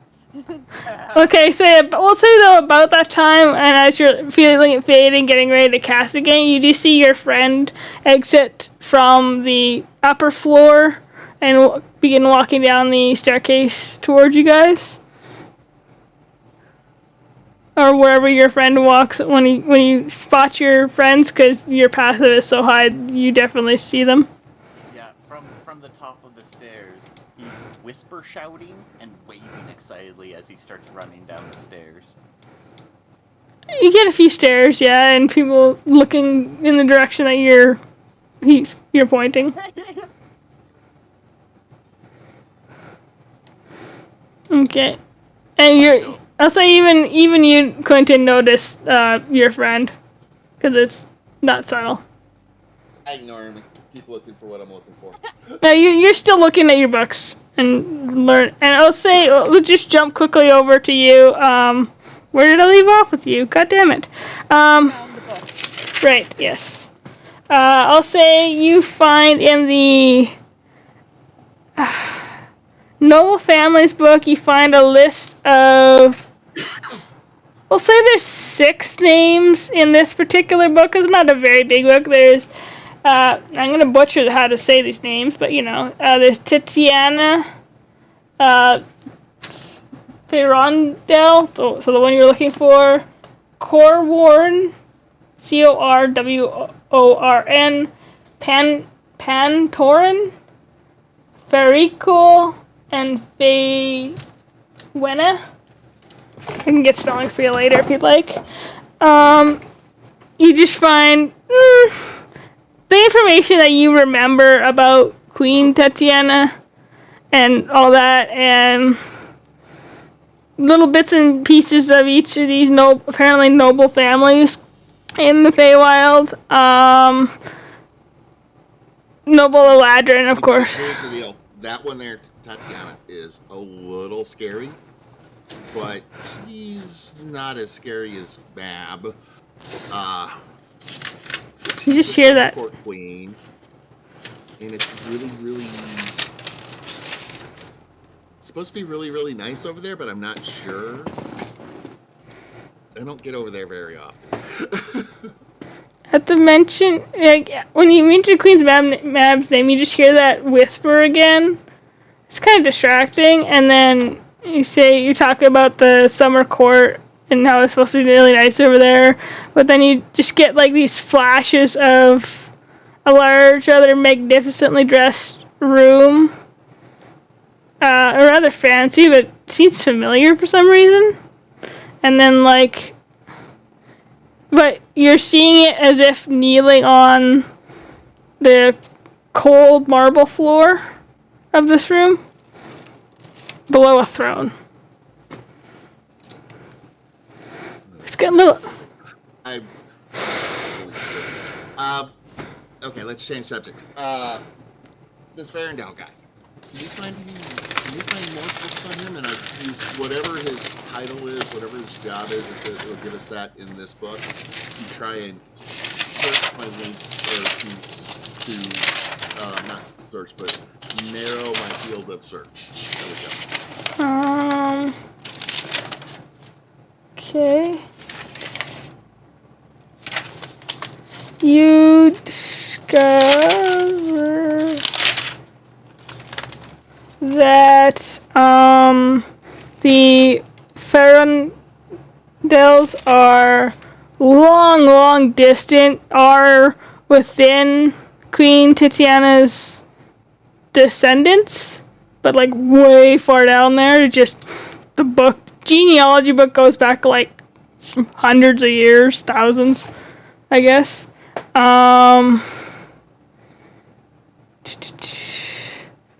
You just discover that. What do you find? Would you find his name in particular? Oh, probably. Well, maybe. You discover that they're just a noble family that has a decent amount of sway in the courts. Just they're generally of the autumn Eladrin, more commonly than not. And many of this family tend to make pilgrimages of sorts to other planes, often prime material worlds of various things, and then many come back with different tales and of their experiences. Trying to decide if his first name would be in this book or not, because this is an old book, so probably not. Oh, that was a little. Kind of immortal. Yeah, well, they're not immortal. They just live a long ass time. They're not like a druid. They're not all druids anyway. What did I say? Oh, maybe he is. I'll say you do see. I'll say like one of the youngest in this genealogy book. You do see the name Erebus, but it's like pretty much the last entry in the book. Like this would be the youngest one that they had recorded in this particular book, which means they were probably this. If it's the same person, he probably would have been like a baby when this book was published. Well, I guess the book didn't. Could just have history of it too, but anyway, continue. Yeah, it's just they're a noble family that tends to take pilgrimages to other worlds, most commonly prime material planes. Sometimes that happens to be Atemnity. That's about all you find out. I will use that information. Kind of see if my friend can look deeper into the name and see if there's anything in the books about that particular name, about visiting this world. And while he's doing that, I will dive deeper into the elf genealogy book, looking for Natalie's mother. Oh no, I think she would have told you that her mother was human. Natalie's a half-elf. Yeah, Natalie's not elven. No, She's Mom? Oh, so Dad is elf. Yes. Okay, so Natalie's dad then. That's who Arabelle. That's who she said is her supposedly is her dad, but all she had was the name. No.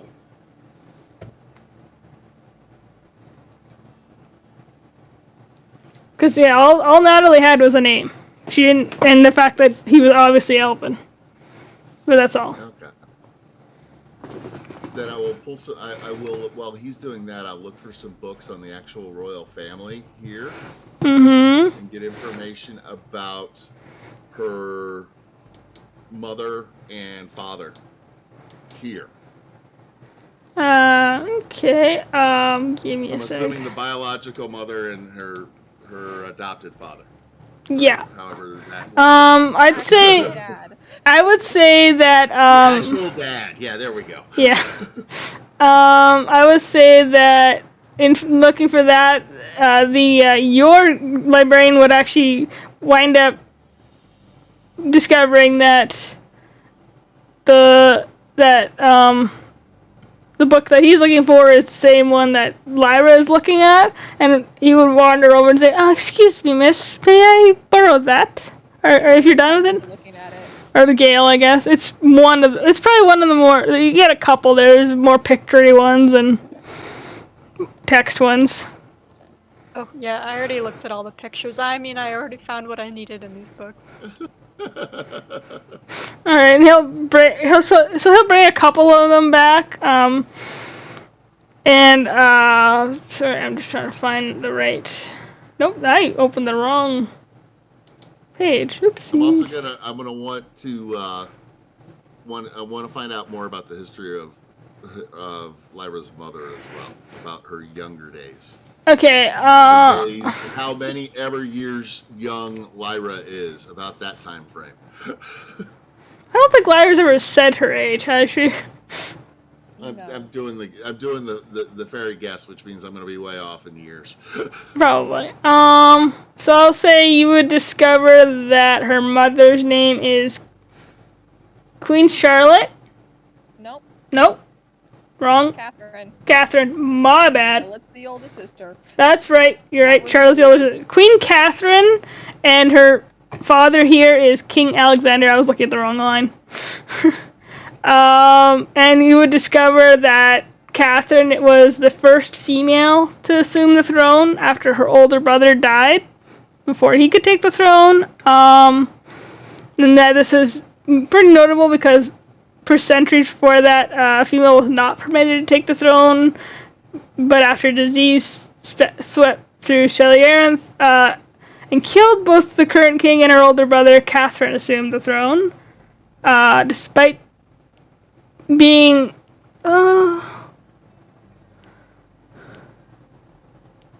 and that she was herself recovering from the disease. It killed about 25% of the population.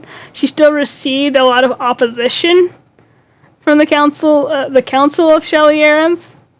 Does it talk about a dark history or a adventurous past that may have been she caught a hard time from the council, other than being, against tradition? If there was something in her history about her travels or her doing stuff, or you know what I'm saying? Natalie, do you think that any official records would ever talk about any adventurous undertakings? Yeah, I didn't think so. Oh, they're gonna say you always talk about what the queen. There's gonna be always stuff about the queen. I'd say not in this case. Elizabeth. Not in a pub. Elizabeth, and all of the stuff we know about her. Go to the I would say store and the local 7-Eleven to find the tablet. I'm gonna say in a public library, you're not gonna find that kind of information. You just know the essentially kind of like official history, and that she married Count Alexander Dndmusic. I don't know if I spelled that right. Dndmusic of Moling, and that they had 5 children together: Charlotte, Olsen, Nathaniel, Madeline, and Natalie. The is Natalie. Mhm. I mean, I think you would have figured it out from Alex. You didn't know how old Maddie was. Yeah, I don't know how old Natalie is, but this will probably tell me that. Yeah, you would figure out that it's probably mentioning them in order of age. I'd say it would also mention. Actually, no, it probably would mention birth years. So you probably know Natalie's birth year. I'll let Em tell you that later. I can't remember what we figured out it was. Did I write that down? I might. I'll pull the lad aside and say, hey, you gotta ask about it. Yeah, how good are you on the gossip side of this? Unofficial histories. I'm not sure. It depends on what you'd like to know. And I look at the birth year, and I say, for about a year before this, was there anything going on? Was there any doings in the royal family, stuff like that?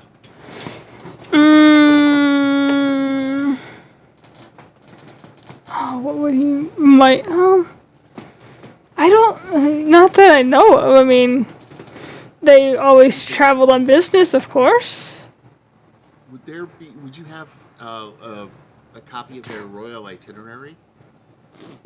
No, I do know. Like, there's always the scandal with Olsen, of course. The scandal with Olsen? Tell me more. Well, he tried to. Charlotte, of course. Queen Charlotte, of course, is the current queen and ruler, and Olsen tried to take the throne from her. He was thrown in prison, of course. Olsen is one of the names on the list? He was the second oldest, yes. The second oldest tried to take the throne from the queen? Wow, when did he do that? I assume because he thought he could do better. No, I'm not sure. Not why. When. Um, he'll give you a year. I don't know what year. Yep. It was like probably. How old was Natalie again? It was like oh god, what was it? Hold I on. don't know how old Maddie was. I gotta open that Google document. Got that Google Doc. It's in here somewhere. Sorry, guys. It's fine. It's fine. This is what Emily gets for going super mysterious and me having a curious character. Uh-huh. Oh no, wait. No, I know where I've saved it. It's in our private chat. I pinned it. I know I did. There it is.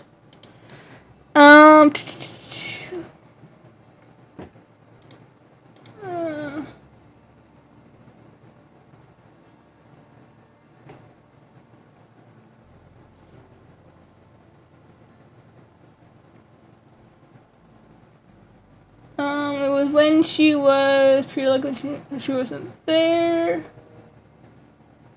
You were in school.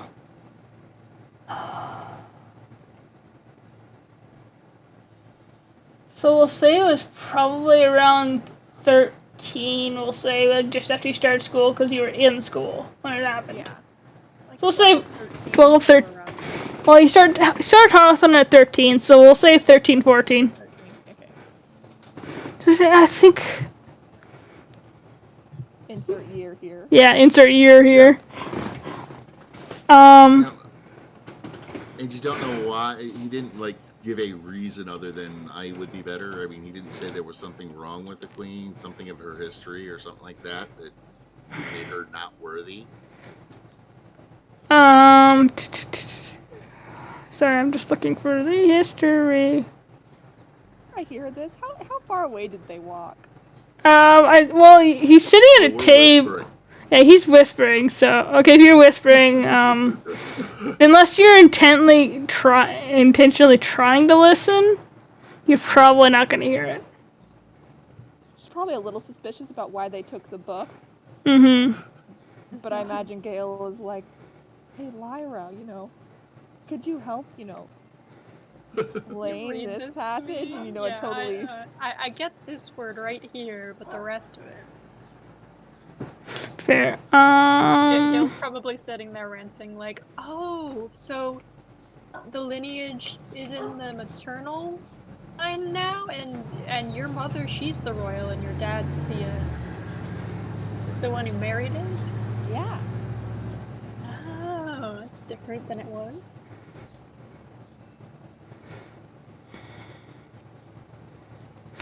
Just me scrolling through my wiki because I could have sworn I wrote something about that down. It's all good. What are you looking into? I'm trying to remember if I wrote down anything about his betrayal. No, I didn't say anything specific. No. Just said he was stripped of all claim to the throne, and currently serving life in prison. Supposedly. Yeah, supposedly. Accused of treason in 2017. So however old Natalie would be then. I actually wrote a year down. There we go. Because it's Well, then- 2021 now. Just for reference. So, were there? The year before Natalie's birth, I concentrate on that one. Any treaties written at the time? Any problems? Any state affair level things that would have pulled the queen out of the area, or had visitors from another area visiting the royal family? If there was anything official at that time. That would have been hushed up. I think. Hold on. Where's my NPC sheet?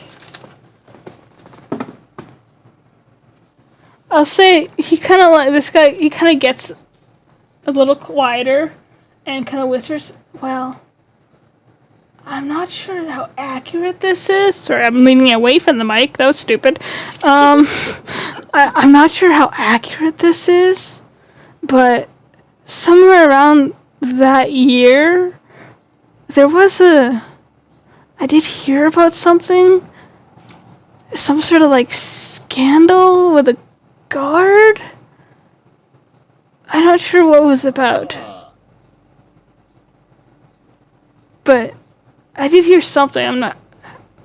I don't know how accurate it is, rumors and all that. I'm sure it's nothing. Yeah, it's the royal family. Well, I don't know where you come from, where I come from. The royal family is all about rumors. You can. It's almost like they've got this tabloid section and these people that run around and just write all these stories about the royal family just to make people go buy papers and stuff. I completely confused you, didn't I? I'm sorry. Sorry, My world's a little different. Well, you have been amazing, and we've got nothing else on this Farendale guy, on these Farendale folks. Just what I told you. Sorry, I'm just writing something down. Just what I told you. He's a noble in the Feywild, descendant long time past of Queen Tatiana. An Eladrin of generally autumn leaning. Yeah. Sounds like if it's this name, and if this is the same person that you're thinking about, sounds like this person is one of the younger ones, or was when this book was published. And it doesn't. The family doesn't have any rule or areas or things that they control or they take care of for Tatiana that you can tell. It doesn't. I don't know that our books would necessarily cover specifics like that. No, it's more genealogy and loose history. Okay, we got one last thing. We're gonna step out of the realm of nonfiction and into the stories. Okay. Is there any way to see if we can see if that Farendale name comes up in any of the myths or the stories or power? Talks about items of power or anything like that. I mean, I would really want to know about that. I mean, stories are. I know you're new here, but stories in Shelley Arenth, that is our thing. In fact, we just had the festival of stories yesterday. Stories are our thing. Is there somebody that does stories of the Feywild and the Fey nobles? I'm sure there's someone out there, not anyone that I know of personally. How But would I'm I find this person? Ask around. I'm not sure.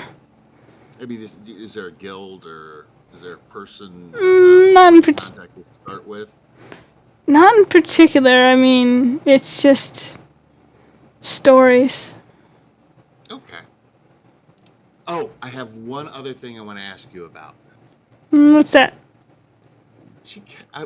When I was talking to Natalie, Princess Natalie, she kept talking about this band, Satire's Rage. You ever Yes. heard of them?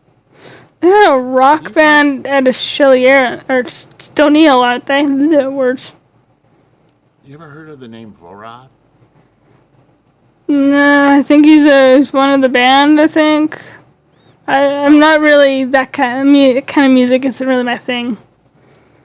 Okay, but nothing like a local story about him or anything that you've ever heard.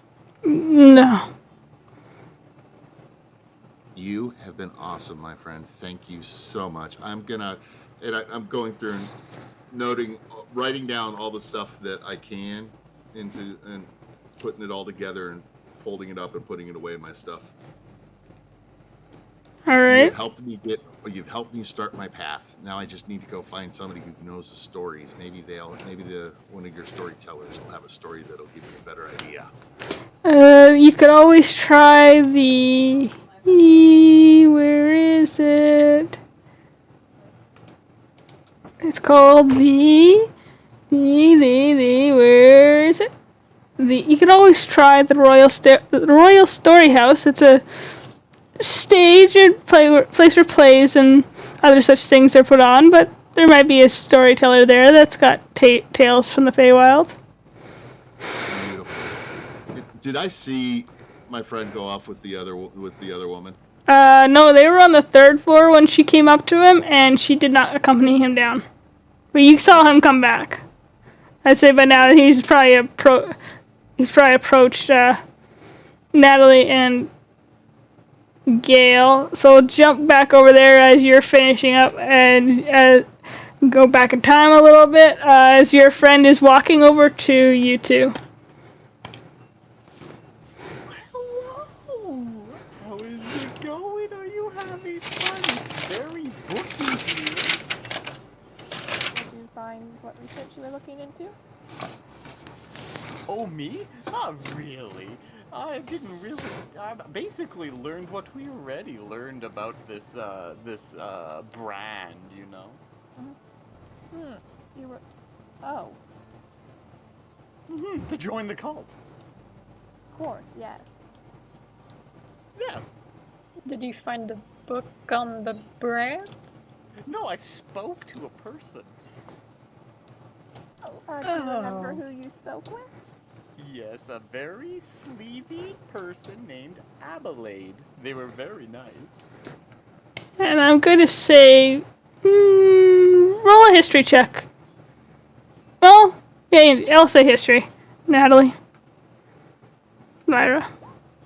That's good enough. I'll say it takes you a second, but you recognize that name because you have also been to this library, and you recall that is Adelaide Mercier because you recognize the first name and kind of put 2 and 2 together as the name of the woman that what would be the word kind of runs the library, the Aos Athenaeum, and you remember she's also the head of some sort of order. Although the name is on the tip of your tongue. She'll just be like, oh, lovely.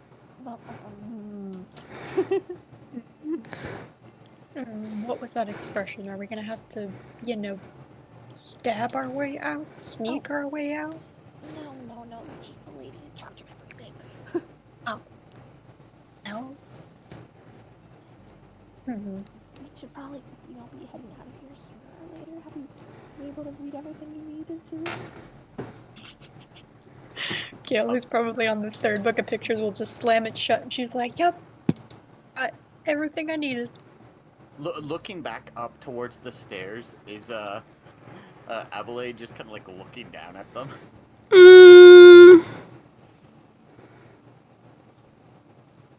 Roll a perception check.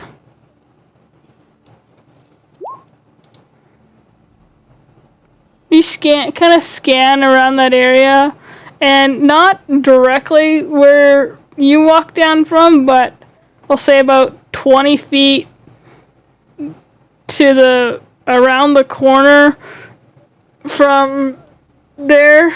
So it takes you a little bit. You do notice that she's kind of leaning. Looks like her leaning on the railing, looking down your general direction. Don't look directly at her, but there she is. He points directly at her.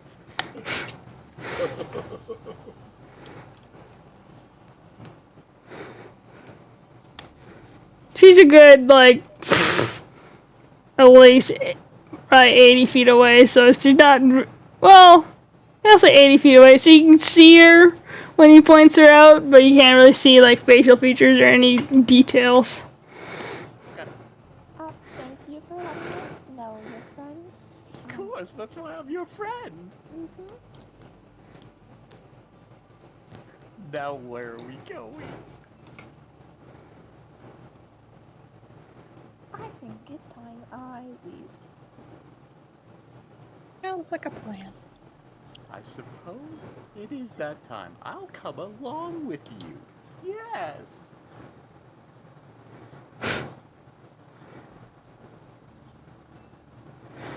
Alright.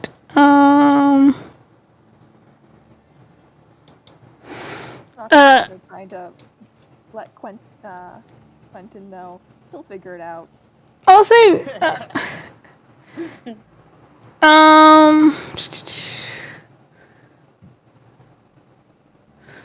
I'll say as you guys are, by the time you guys have gotten up and moved towards the, you're approaching the entrance hall. I'll say, Quentin, is when you're wrapping up your conversation, you notice that they've moved over there. Actually, roll a perception check.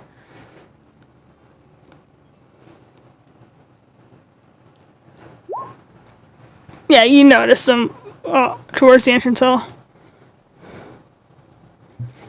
Buddy, I want you to know you've been amazing. Am I allowed to tip, or am I supposed to tip, or can I tip? How's that work here? No, don't worry about it. You sure? Because I don't want to. I'm not sure how you all work around here. I just don't want. You know what I'm saying? No, it's perfectly fine. It's part of my job. Well, here, for a job well done, and I'll flip him a gold piece off and go. I gotta go catch up with you. I'll see you later. He catches it and, well, thank you. And you hurry over. I'll zip across. It's just barely missing the chandelier you warned me about earlier. Yeah. He was like, oh, okay. Alright, so you guys managed to make your way to the entrance hall.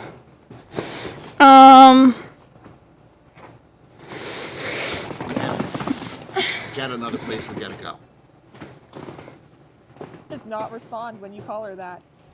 Oh shit, Lyra! What? She waits for a moment and then goes, "Did you say something, Quentin?" Yeah, sorry, Lyra. For some reason I thought you were my friend that I know from back home. I don't know why. It's been one of those days. So strange. So much stuff on my mind right now, which brings me to what I need to talk to you about. Do you know where this place? I wrote it down here. Where is it? Oh yeah, the Royal Story House. Oh, of course. Can we go there? Probably. Is it safe for you to go there? We'll see. I mean, if you need to, you can just, stay outside and I'll run in and do what I need to do and come back out. That would work perfectly. Okay. What is it, Sam? Sorry, my cat came up and just meowed very sadly. Oh. Aww. Sorry, I'm just... Wait, I gotta ask, Lyra? You guys have had a really tumultuous history here kind of recently, haven't you? She blinks. And goes, well, history is always happening.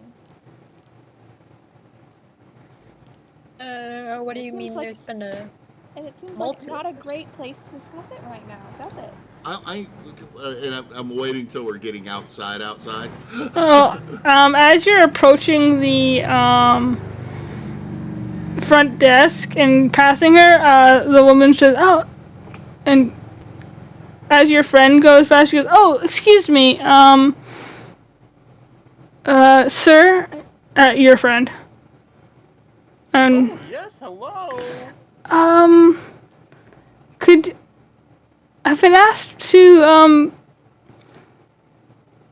you and your friends, I've been asked to And we're bring... really busy. We'll catch you guys later. You have an awesome day. And I start pushing on your friend. Of course, I'm not moving him unless he wants to be moved, but I am flying behind him, pushing. We've got to go. We've got a very, very important meeting, and we're late. I will make sure everybody comes back and sees you tomorrow. Tomorrow, 10-ish work for you? Good, works for me. And she's just saying, I'm looking to Gail to help me get him out the door. As she finishes saying, I am the, mistress of the head of the library wanted to speak to you and your friends, I believe. 10 o'clock tomorrow. While Quentin's just pushing on Vera. Very ineffectively. There, unaffected by the push.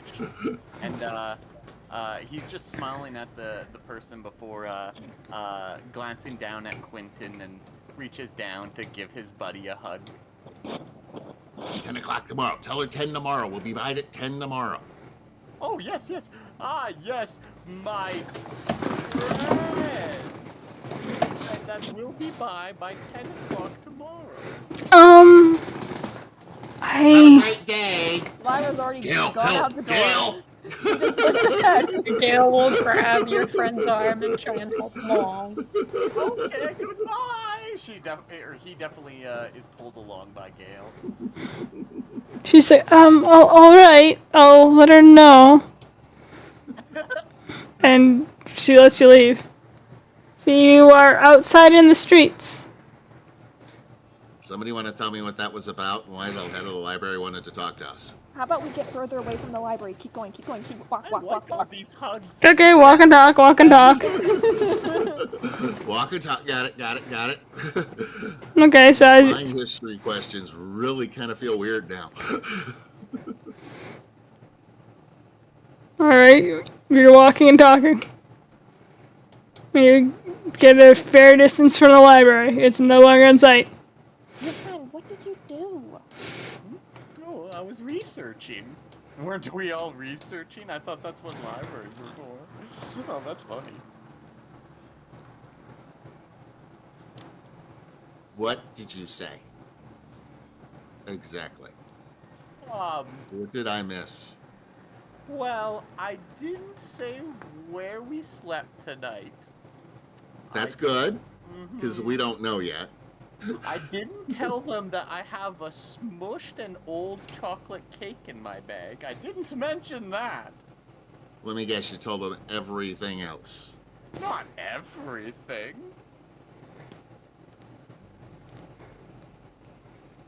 Lyra, you had one job. What's that? What was the job? What can I do for you, Quentin?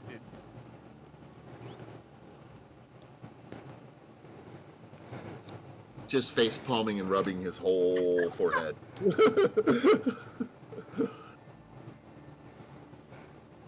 But yeah, anyways, I didn't discover anything more about our brands, and he just whips his wrist out as he's talking about it.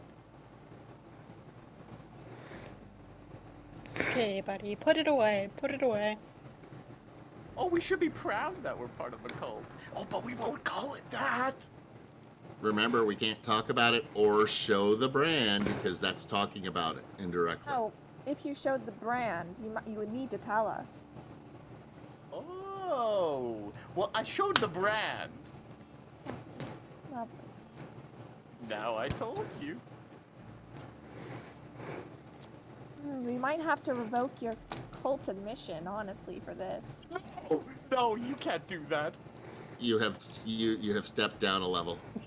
No, You broke the no, rules. No, please, I Definitely beg been you. downgraded from a level 2 to level 1. He's at more like a level 0.5 right now. His head's on the ground. He's prostrating in the middle of the road. People are starting to stare.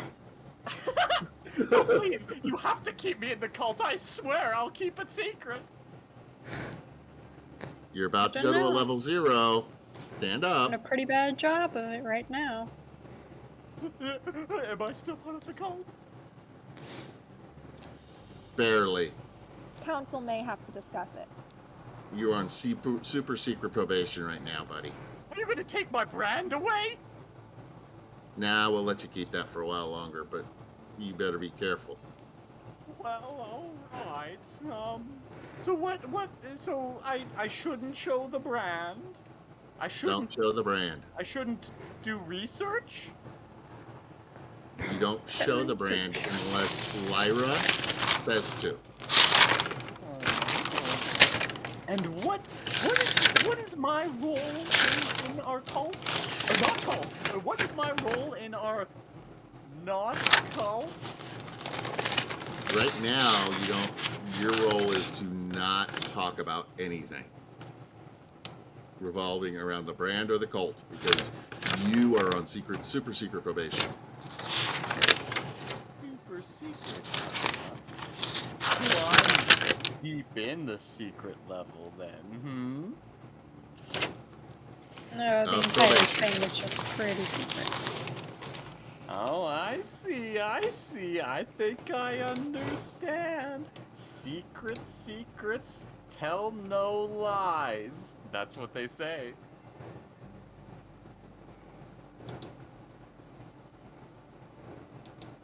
Side question.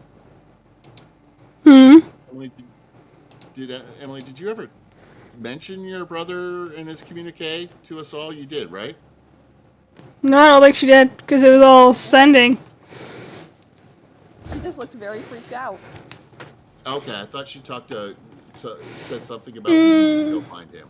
And at that time, you were probably distracted, I think, when that happened. So in your passive insight, the only one that might have maybe noticed she looked freaked out was your friend, and that's it. And Natalie herself. She talked to you about someone who made a bad mistake, and Yeah. Yeah. Yeah. But she didn't I ever... knew we talked about something, but I didn't know how far we got into it. You know, she never actually specifically mentioned her brother or any sort of communication. She just mentioned someone that she knew that made a mistake. I also it was that, and then I remembered something about we had to go visit somebody somewhere, but I don't remember if we said that or not. If that was in or out. No, of that there. was never I can't said. remember. She never said anything Okay. about it. Perfect. Thank you. Okay. So yeah, people are... did your friend actually get up off the ground? Oh yeah, at that point, yeah. Okay, well there's still people kind of staring. You got guards looking concerned at this point.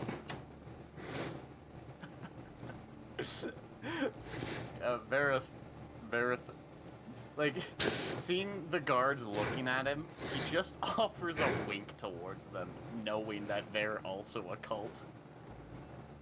They just kind of... One of them just kind of looks at you and starts walking over. Well, I fly behind Verith, but in the guard's eyesight, and I motion that, he got hit, I like a hammer hitting his head, and, He walks quicker. sorry. Give it like a bow of sorry, he got hit in the head real hard. The guard walks over quicker. Lyra grabs Gale and just kind of, moves on. It says, excuse me, miss. What can I do for you, sir? I'm just wondering if everything's okay here. Yeah, our friend a while back, what I was trying to tell you a minute ago, that happened to him a while back, he's still recovering. He gets a little confused at times. I'm sorry if it was a commotion. Lyra will throw her voice again and say, we're trying to socialize him again. A bit hard. It's a a lot theater of work. major. Roll a, what did I say? It was a performance check.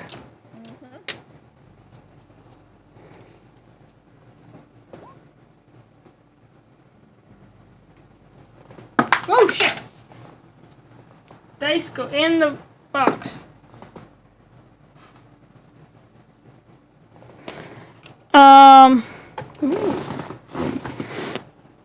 He kind of like looks at you, kind of oddly for a second, but just says, all right, crap. Now I can't remember what you actually said. Sorry. They said that they were trying to socialize him. He had a head injury. We're trying to get him back into being in public, and getting him back used to being around people. He still doesn't quite understand everything. He bursts out, says things that aren't, He just says stuff. It's quite... I fly over to the guard and I kind of pull him to the side with me a little bit. So he doesn't know everything he's saying, but I got to be quiet about how I say that because he'll get all upset again. He just kind of nods and says, well, maybe take it out of the street. Will do, sir. Not a course, sir. problem. I just flick to, My apologies. I just do flick to Lyra for a second before he moves on. And not Gale. Come on, wearing your friend, we armor. gotta go. I rolled a natural 20 on that check, by the way, but it was still under your 25, so that's why I said maybe he might have recognized it, but not quite. Just Because, on voice alone. Damn. I mean, voices can be pretty distinctive. Miss Lyra, that Royal Story House, how do we get there? This way. And chill. Okay. Come on, our friend, and I fly to the I fly behind his shoulder, just kind of trying to guide him to follow Lyra. He's guided Ratatouille style. Lyra does make them stop at a stall that has her favorite pastry. Aww. Alright, I'll say you can do that easily and knock off Gets like two silver per pastry. Okay, she gets everyone one, so 1, 2, 3, 4. Ooh, these are good. So I'll say it's not the Royal Story House is actually let's see here, only thing here would be I'll say the Royal Story House is to the west, so more into the Midtown area, which is like the market-ish area, but it's a little closer to the castle, obviously. And if you look at the map in the wiki, it's like the little square around the N. There we go. A little open square around the end. It's right around there. As we're going, I will cast message. Point over at Lyra and say, "Hey, Lyra, nobody else can hear me whisper this, only you. So you can answer back when I'm done. But I was wondering, can you tell me what happened with your family? Because there was some really interesting stuff in that book I was reading. I'd like to know more about it. Your brother." She looks over and glares at him like, you can't tell it behind the mask, but you can feel the glare. Oh, I'm feeling it. That's why I did this in message, because message can only be, those whispers can only be heard by us. And then she'll go, maybe when we're alone. In message. Cass again say, no problem. I was just, like I said, the big thing, I had one real question about it, and I was just wondering if you could put your mind on it. You can let me know later. I was just wondering if you knew why he did what he did. She does not answer. I know. I said you can let me know later, but I wanted her to know what I'm thinking. No answer on that. All right, so you're walking through the upper crust, upper echelon neighborhoods before you finally emerge into like there's more shops now and a few residential houses here and there, but it's more shops and market stalls and the pastry shop along the way. What would that be called there, Lyra? I don't know. Sugar and spice. I love it.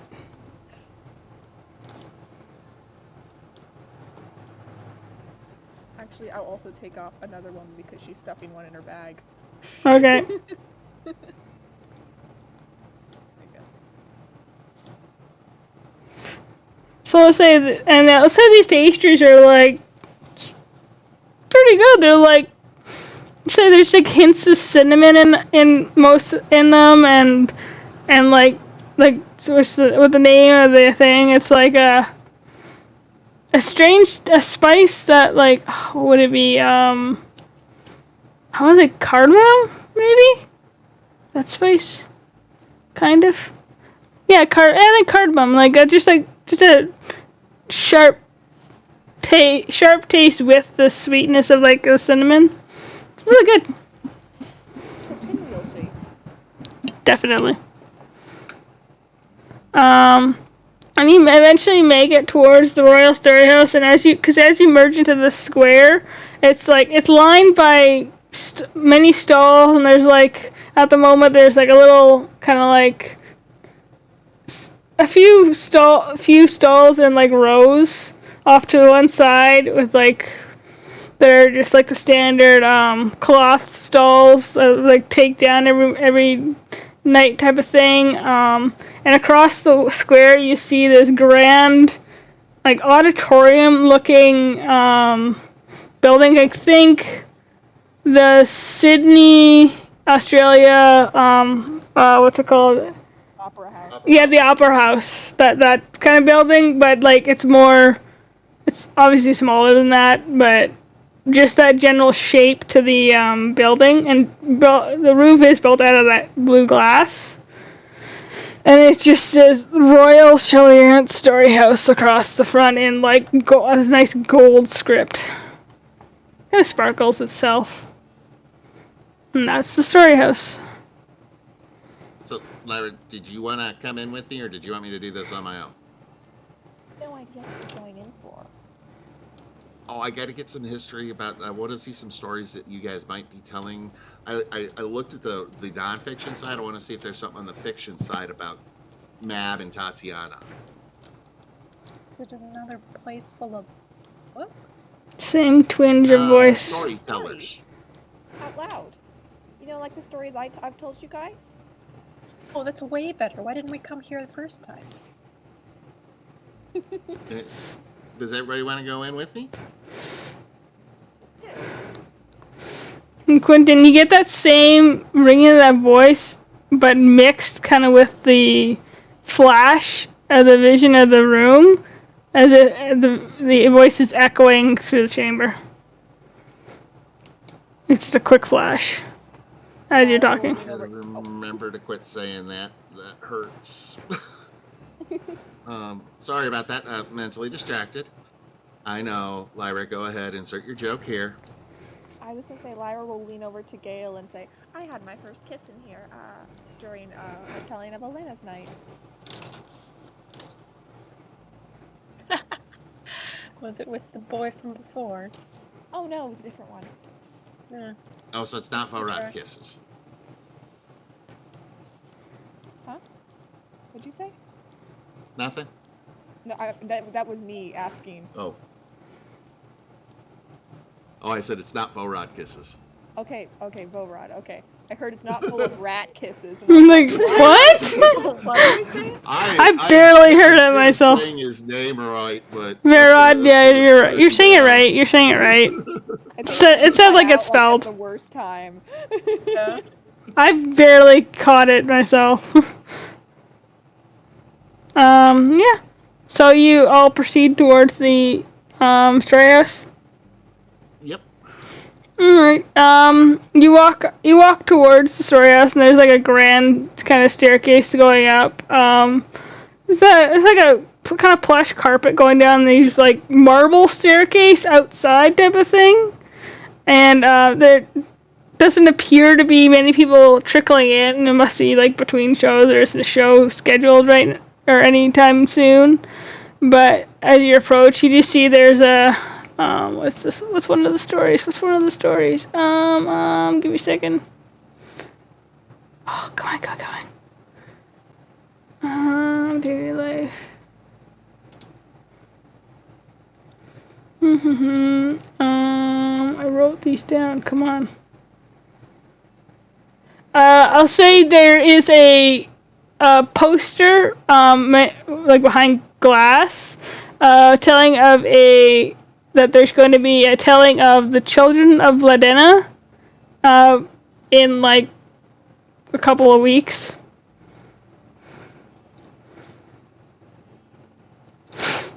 And but yeah, the doors do appear that they're open. There's a light filtering through. Then we'll zip up and in and look around for somebody that might work there. First off, just because it's a heavy door and I think it's funny, make a strength check for me, because you're a tiny fairy. You're heaving on the door and you can't move it. Gail, Yes? need your help. Oh. It's Heads a door. hanging. They're my mortal enemy. Can you open this thing for me? Oh. Yeah, I can probably try. No, you don't. No check required for you. You just open the door. Okay. I just wanted him to make a check because he's a tiny fairy. He's like 2 feet tall. Thanks, Gail. And it's a big heavy door. I'll zip through the opening. Alright, as you zip in, you see it's actually fairly brightly lit in here in the entrance hall. It's like, there is a plush carpeting, and it kind of goes up a few steps, and there's like a ramp, of course, towards what looks like probably doors towards the stage. Or stages, you're not sure. And there is a kind of like very classic, like, you ever been to like a fair where there's like the little mobile ticket booths, only it's kind of fancy with like a glass in front of it and like the hole in it so you can speak. And there's someone sitting behind there, and then there's like some doors that look like they could be offices down one side. I run up and start knocking on the glass. You see the person that was like dozing in their seat. Yeah, what? There's no show for 2 weeks. Yeah, I got that. I need to talk to somebody here. About who? What? And just blanks, Well, I don't rubbing their know eyes. which one I need to talk to. So who's like in charge so I can find out the right person to talk to? That would be the curator. Where can I find the curator? In their office? Which one is theirs? And I point down the hall. I'm assuming it's down that hall, right? You need an appointment. Look at me. Do you think I need an appointment to go anywhere? He just blinks and needs to notice what you are. What is this regarding? I can go get them. I need to find out who his best Fae storyteller is, because me and that person need to talk.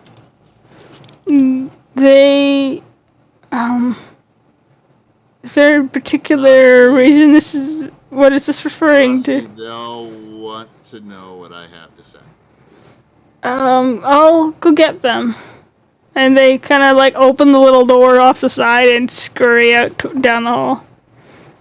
And before they leave, they say, just wait here, I'll be right back. I follow. And they stop and say, no, really. And like 2 guards move in to block your path. I stealthily follow. No, that's fine. I will hover in midair right at the guard's face, tapping my toe.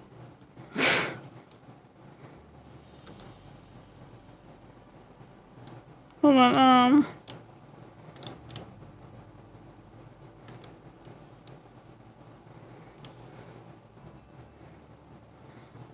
While Quentin does that, Lyra will take your friend to look at the old posters on the walls. Alright. To keep them occupied. Yeah, you see many kind of, some are faded, some are nice. There's like, there's a poster of, a group of children following, like, Pied Piper style.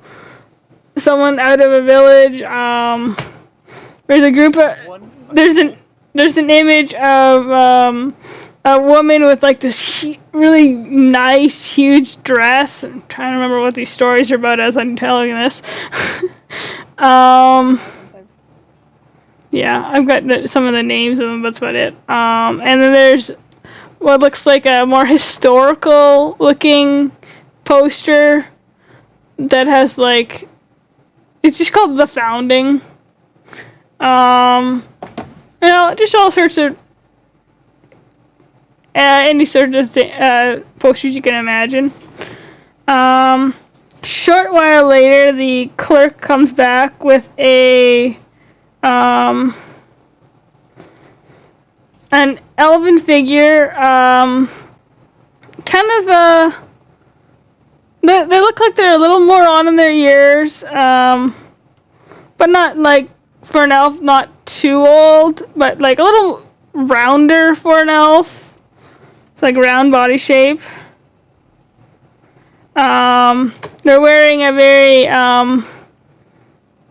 crisp like tuxedo, or not tuxedo, but a very crisp kind of suit. And the tie's got like a nice, like a really nice gem tie pin on it.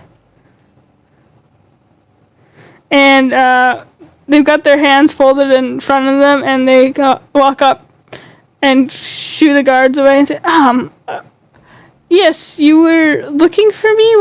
What were you asking about?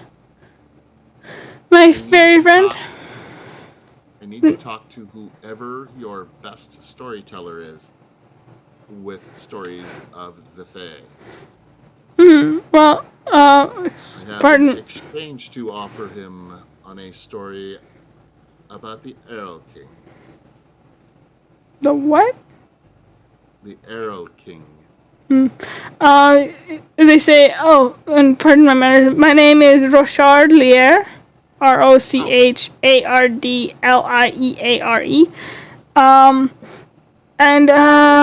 You were right. I am terribly far. Sorry. My name is Jennison Beavertop. It's a interesting name for a fairy, but all right. I don't presume to know much about you, but I believe our foremost expert per se on stories of the Fae would be Madame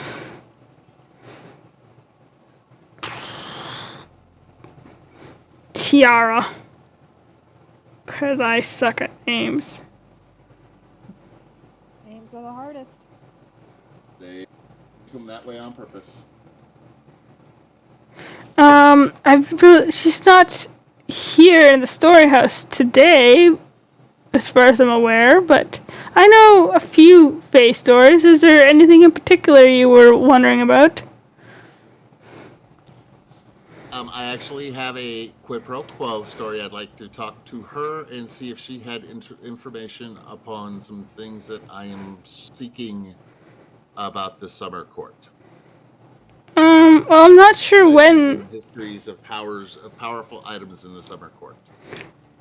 Well, I'm not entirely certain when Madame Tiara is going to be coming into the story house, but I've got to. We'll gladly go to her. That is not. Given the innocent eyelash bat while my hands rest, flying at his head level while my hands are resting on my, my arms are in on my chest and my chin is resting upon my hands folded underneath it. I'm not at liberty to discuss the private residences of our storytellers. However, as I was about to say, I have a small library of where we keep many of our scripts and other source material that we could go through if you'd like. Because I'm not sure when she will be coming in. It's not exactly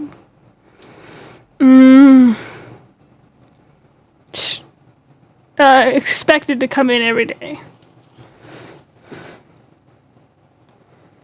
If that will do. How far away is Lyra and the rest of the crew?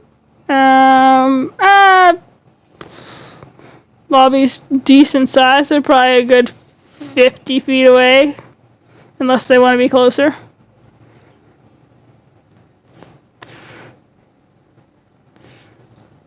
I slide Trying up to to keep him. your friend distracted so he doesn't ask about cults to this guy. Okay, so they're probably good. I slide up to him and I whisper in his ear, I'm willing There.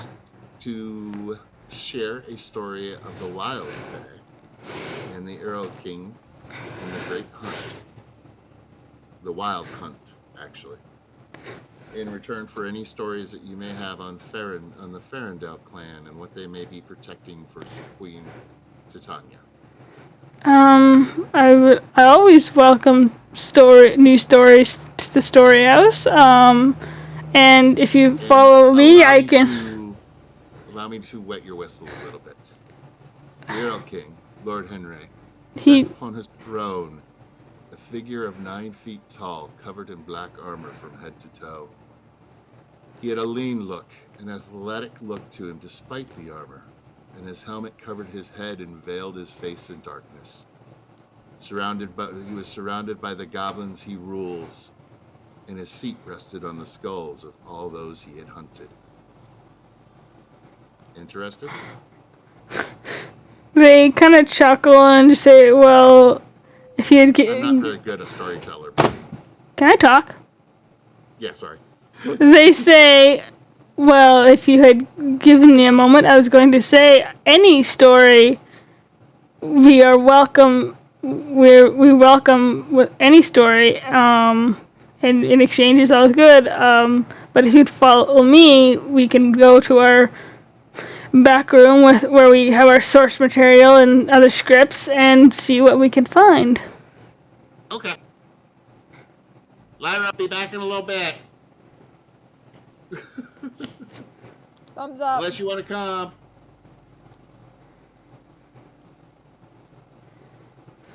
She will start retelling one of the stories on the poster to keep your friend distracted. All right, so you follow Rochard back down through the hallways, passing several closed doors as you go before you reach just a seemingly random door on the left that they open, and you see upon entering, there's a table in the center with a few scrolls and other books piled on it, and along the walls are kind of like I guess like male cubicle style, like they're just square boxes that are just full of like old looking scrolls, new looking scrolls. A few of them have like stacks of books or rows of books in them. There's looks like stacks of empty parchment or stacks and rolls of fresh parchment all over, and inkwells and ink and quills. No one else is in here at the moment, but Rochard enters and gestures for you to come in.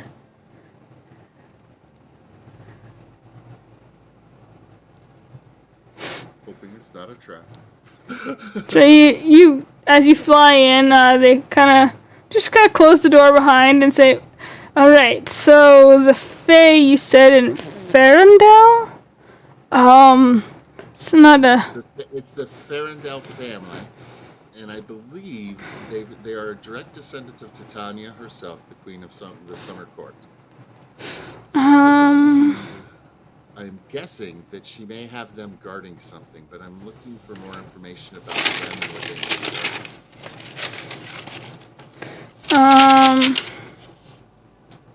Also, if you've ever heard of the name Erebus. Not that I'm not aware of that name in particular. I'm aware of the Ferendales, of course.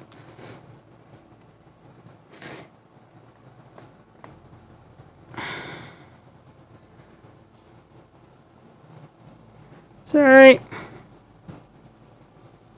I don't know how I can't write this down later, so I suck at remembering shit. No, I'm doing the same thing on my side. It's all good. I just hate the silence. I'm sure I've seen several stories about that family. Not that name in particular, but they kind of move over to one of the shelves and start kind of like moving through some of the scrolls, pulling some down and opening them slightly and reading a couple lines, shaking their head, putting it back, and pulling like a book or a scroll here or there down, and then eventually they come over with like, we'll say 5 scrolls and like 2 books, fair-sized books, and kind of thud them on the table. It's like, well, this is all I can find about the Fae story-wise, but and then they start going. So we'll say they start, for sake of brevity, they start going through these scrolls and books with you and kind of like cross-referencing what you've learned about the family historically with some of the stories, and you find stories about maybe not specifically this family, but noble families of the summer court, noble families of Eladrin that are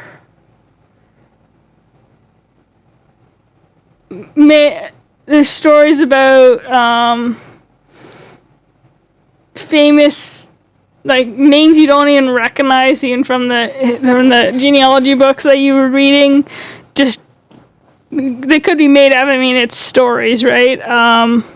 But stories about this family going on these quote-unquote pilgrimages from the Feywild to the prime material planes, or various prime material planes, and exploring themselves, and stories of like hardship and all sorts of like just dramatic tales of these pilgrimages, and how all of them all lead their way back to the Feywild. And then you find one story that tells about their sacred duty to protect what is known as the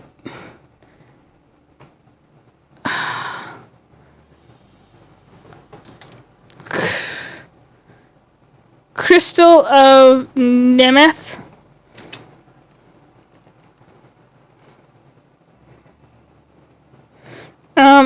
And how they were sworn to protect this crystal and that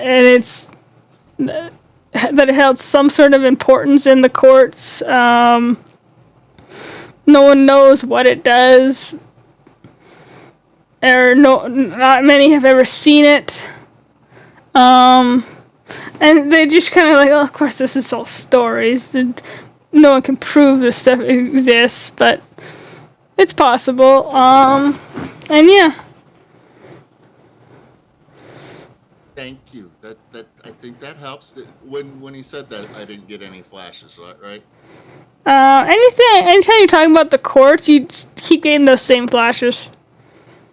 But the crystal of so you said the crystal of Nemeth, just to check to see if that rings anything in my head that I wasn't. No. That didn't trigger anything. Well, I'll give you the broken down version. You're familiar with the winter and the summer court, right? Mm-hmm. Of course. Are you familiar with the wild fae? Vaguely. I'm not the Wild expert. fae are the faes that aren't part of the court. I see. The Earl King is, you know how the Seelie and the Unseelie are to the queens. Well, the goblins think of the Earl King the same way. So even Queen Titania looks to the Earl King as not a peer, because the queens don't look to anybody as a peer, but as, this is somebody I really don't want to make angry type thing. He is the one being that can call the wild hunt. And I'll go in and I'll describe the wild hunt, and I'll bring up stuff about, the heirs of Kimler, and I'm just throwing a wild story together that has some pieces of truth into it, but is mostly BS. It's fair, Give them a and good yarn. they seem enraptured by your story, and they just eventually kind of pull a fresh piece of parchment over and just start taking notes. If, with that said, if Madame Triera wants to ask me further questions, or if you have other questions yourself, I will make myself available. I would ask one other thing. You guys do more of the oral traditions. Maybe you've heard more of the rumors and stuff. Have you ever heard of a Farandel coming here to your kingdom?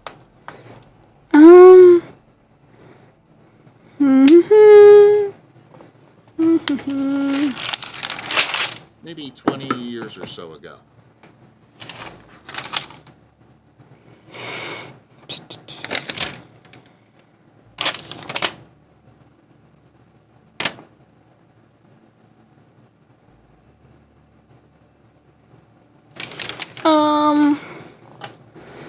Rumor. Well, you're right. We deal more in rumors. I do remember an Eladrin are elves, of course, are common enough around here, but specifically, as you would know, Eladrin are a little bit different. I do remember an Eladrin visiting the city and being cast out. I don't know the details, but I just know that there's an Eladrin guard, which was a bit of a talk around the city for a little while because Eladrin don't generally visit here. And eventually that died down, and at one point in time there was talk of this Eladrin guard being cast out, but I don't know what happened to him. Well, thank you for your time, sir. And you said again, just so I've got this, I'm taking a little note here. You said the Crystal of Nemeth? Nemeth. Nemeth, yes. Excellent. I think that is the item that she wanted me to ask about. Or she wanted me to find out about. I don't know, but I'm hoping that's it. Who's Please she? give me a direction to look. Who is she? Not a member of the Summer Court. Well, if it's a friend of yours, perhaps I can assist them directly? She's not really a friend of mine, and she wouldn't be coming here. Alright. Well, I hope your friend... She's in the Feywild. Well, I hope that, that you've managed to find all the information you're looking for. And thank you for the stories. And I give a deep bow, and I will say, I will leave you in peace now and go see if I can find the rest of my companions. And try to zip out the door. Alright, so yeah, you usually zip out. I'll say this door's a little lighter and you manage to push your way out with a little bit of effort and fly your way back down into the, open area. So for the past, we'll say a hour or so that Renee's been gone, you guys have all just been looking at the posters and telling stories to your friend, I take it? As Quentin comes back in, Lyra's like, and they say that on clear nights you actually find the constellation of the two brothers that helped found Shilarian, and they always point to home. Wow, can you show me these stars? If it's a clear night tonight, perhaps. Oh, we have to stay up. Oh, we will. We have to see this. She's also like very much exhausted her list of stories after over these. Sorry it took so long. Dragging some of these out, like. That's fair. Sorry it took so long. I think I've got the answers to some of the stuff. We'll sit down and we'll talk about it later when we're more alone. Quentin! Just Lyra, you have to tell Quentin these stories. Start from the beginning. Fine.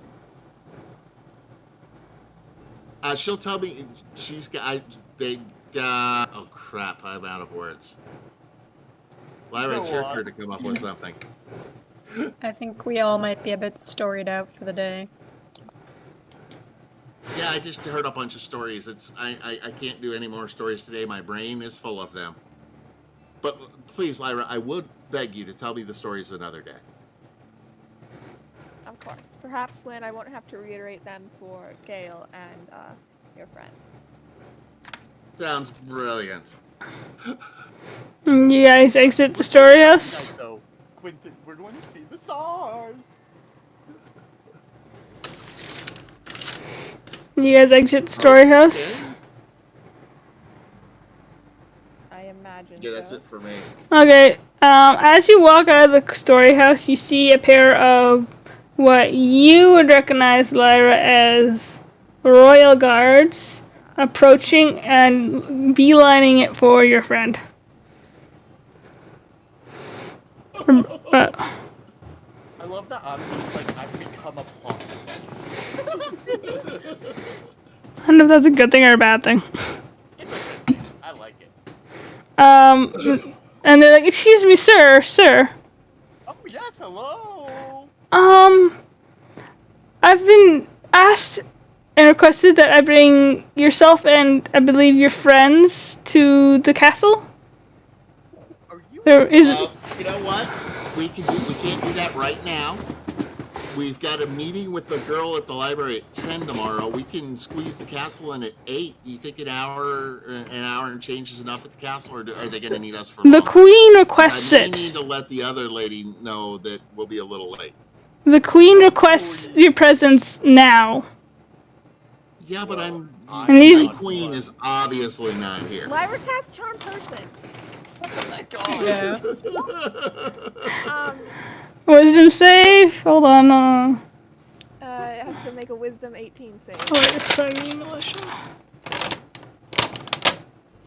Wisdom.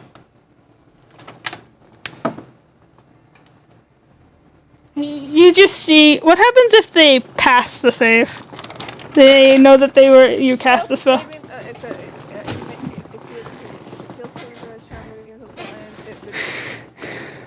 If it They passes, just nothing happens. Okay, they just said no. I need to take you. It's urgent that the queen speaks to you. Well, I have. He's grabbing your arm, or reaching for your arm right now, He leans his arm into his grip. and he starts leading you up towards the castle. You Yeah. are such a gentleman. Do the rest of you follow? I mean, do you have an arrest warrant for this individual in question? You're not supposed to be Can I able to see your take in paperwork? citizens. It's not. We're not arresting him. No, we are. The queen. Him to go somewhere.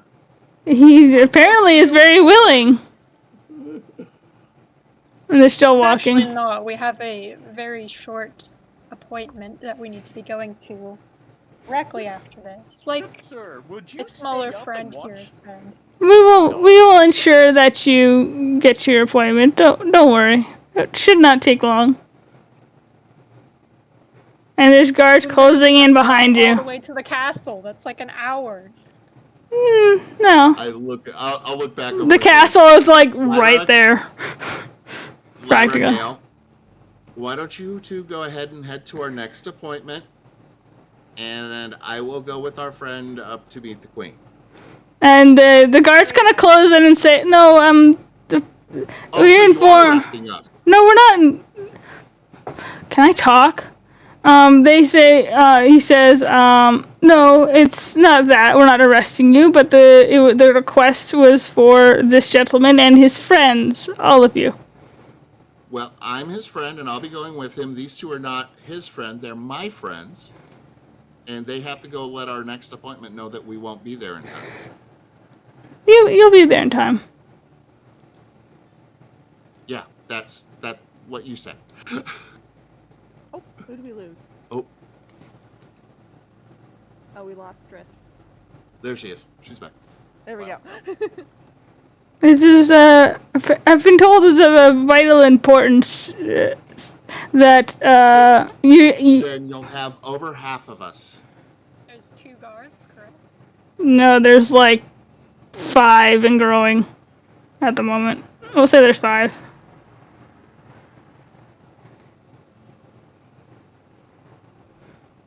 Meanwhile, I would say it's a more than fair compromise.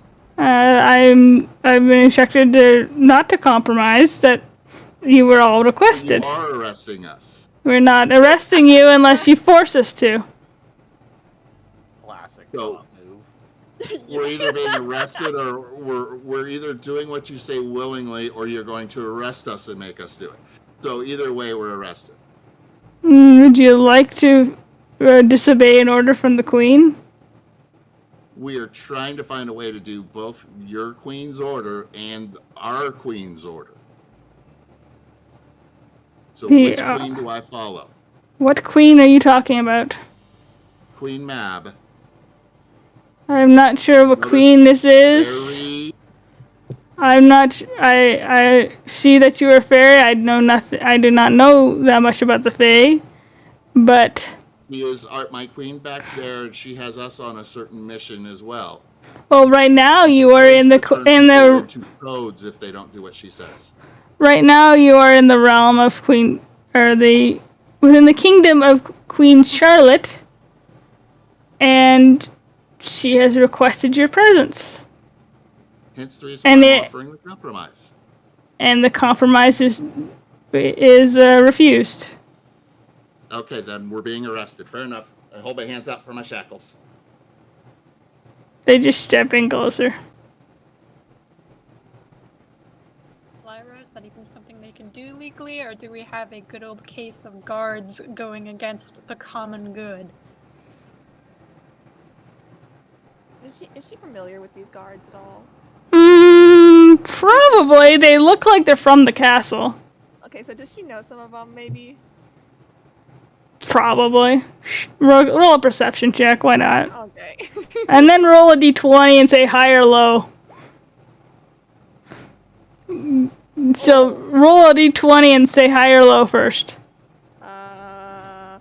We're gonna do high. Nope. No, you don't recognize any of these ones. They look like they're not new, but they're just not ones that you personally interacted with. At least not recently.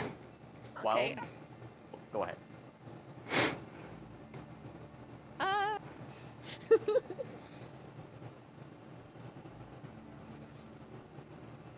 Yeah, I'll say it really quick.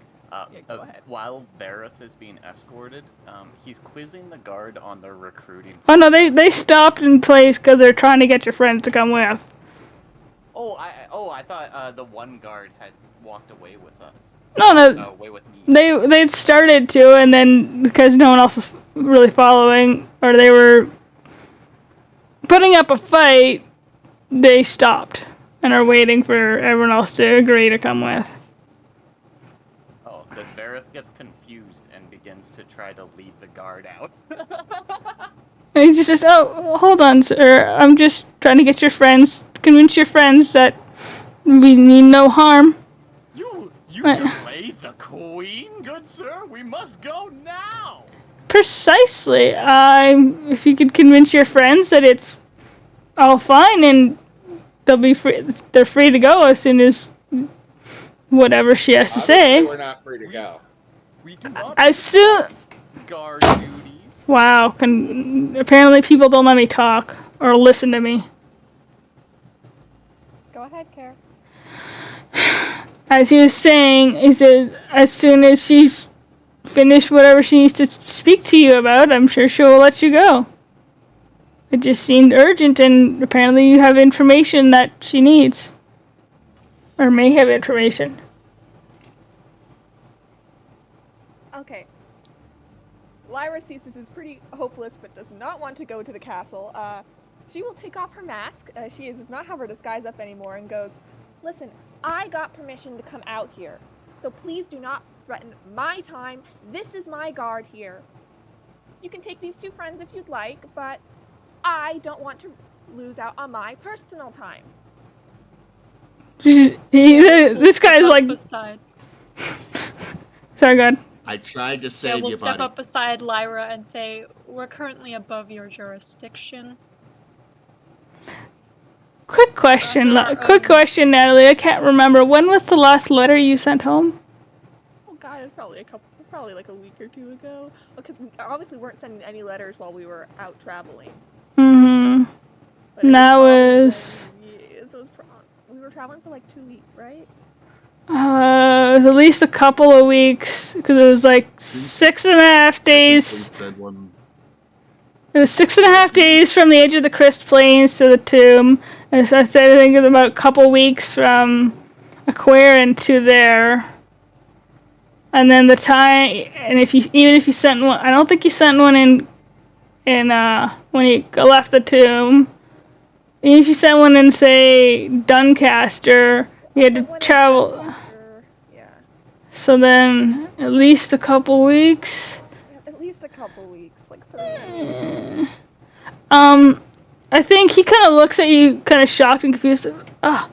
Princess Natalie, you're supposed to be in Relarian. You should come with me. My sister knows that I'm here. And I should probably escort you back to the castle. No, because I am out here with my guard. See? I'm her escort. We're here under the jurisdiction of her sister. Roll a deception check, Gale. And Gale get advantage because I'm helping? Sure.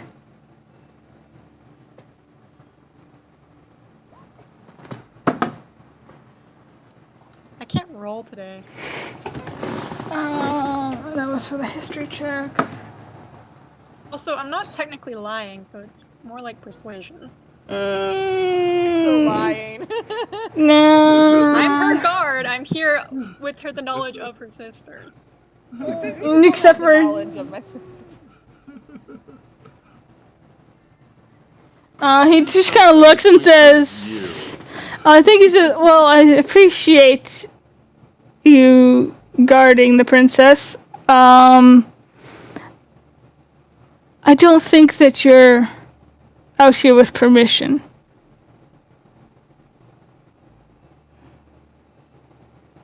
I think So I can get you're this supposed to be straight. in Relarian.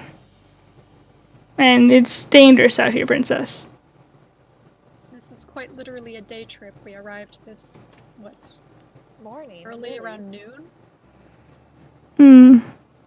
I'm sure since you're here you wouldn't mind checking in with your sister or your mother. Mine, honestly, listen, if you make me go there, I'm going to complain a lot, and you know how I can complain. You're going to be out of the job because of this. And she crosses her arms, stomps her foot. She says, She is throwing orders are orders. It's true. She got the last 2 guards fired, and 2 guards in Regalian. And that guard at the school. Well, that's alright. Doesn't And the look way like she your handled career's the off to a King good of start Tavia. anyways, buddy.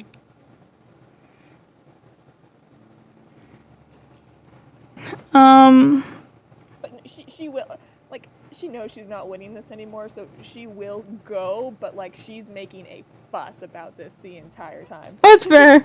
They're just like looking awkward and like starts escorting everyone. And I'm gonna say, as you're walking towards the castle, well, actually no. I'll say you walk into the castle, and it's a very grand thing. It's like the plush carpets and like blue and like banners with the Kinsley crest everywhere. You're led towards off to it seems like a side chamber that leads into what looks like the throne room, and led up towards the throne where your sister is sitting. Hold on, do I have a photo of her? Do I have a photo? I think I do.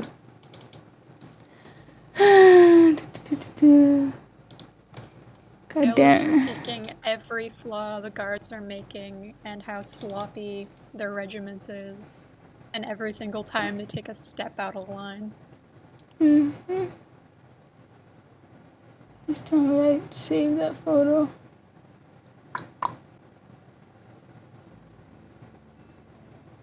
I don't know if I did. A photo. I have a FaceTime somewhere. Yeah, I had that saved to it. Oh wait, was it in? God damn it! Did I have it in the family tree one? Nope, that didn't have images. There it is. Found it. All right, post it to the if you can. I can't remember if I let you. The NPC Bank C2. Okay. NPC Bank. Should be under public handouts.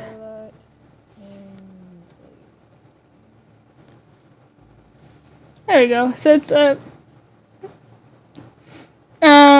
woman with red hair, bright red hair, which reminds you, of course, of Madeline back at Hawthorne.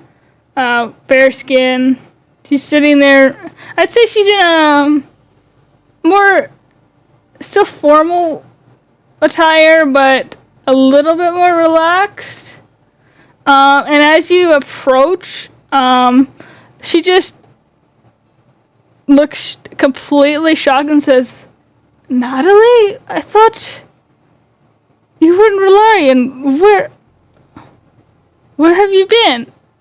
And that's where we're gonna end it today. It's a day trip. Yeah. Come on. Yeah.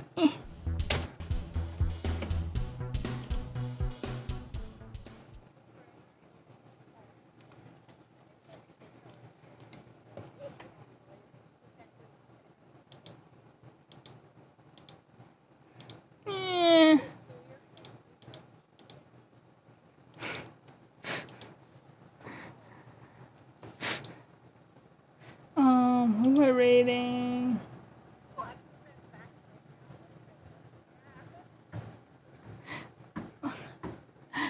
Right.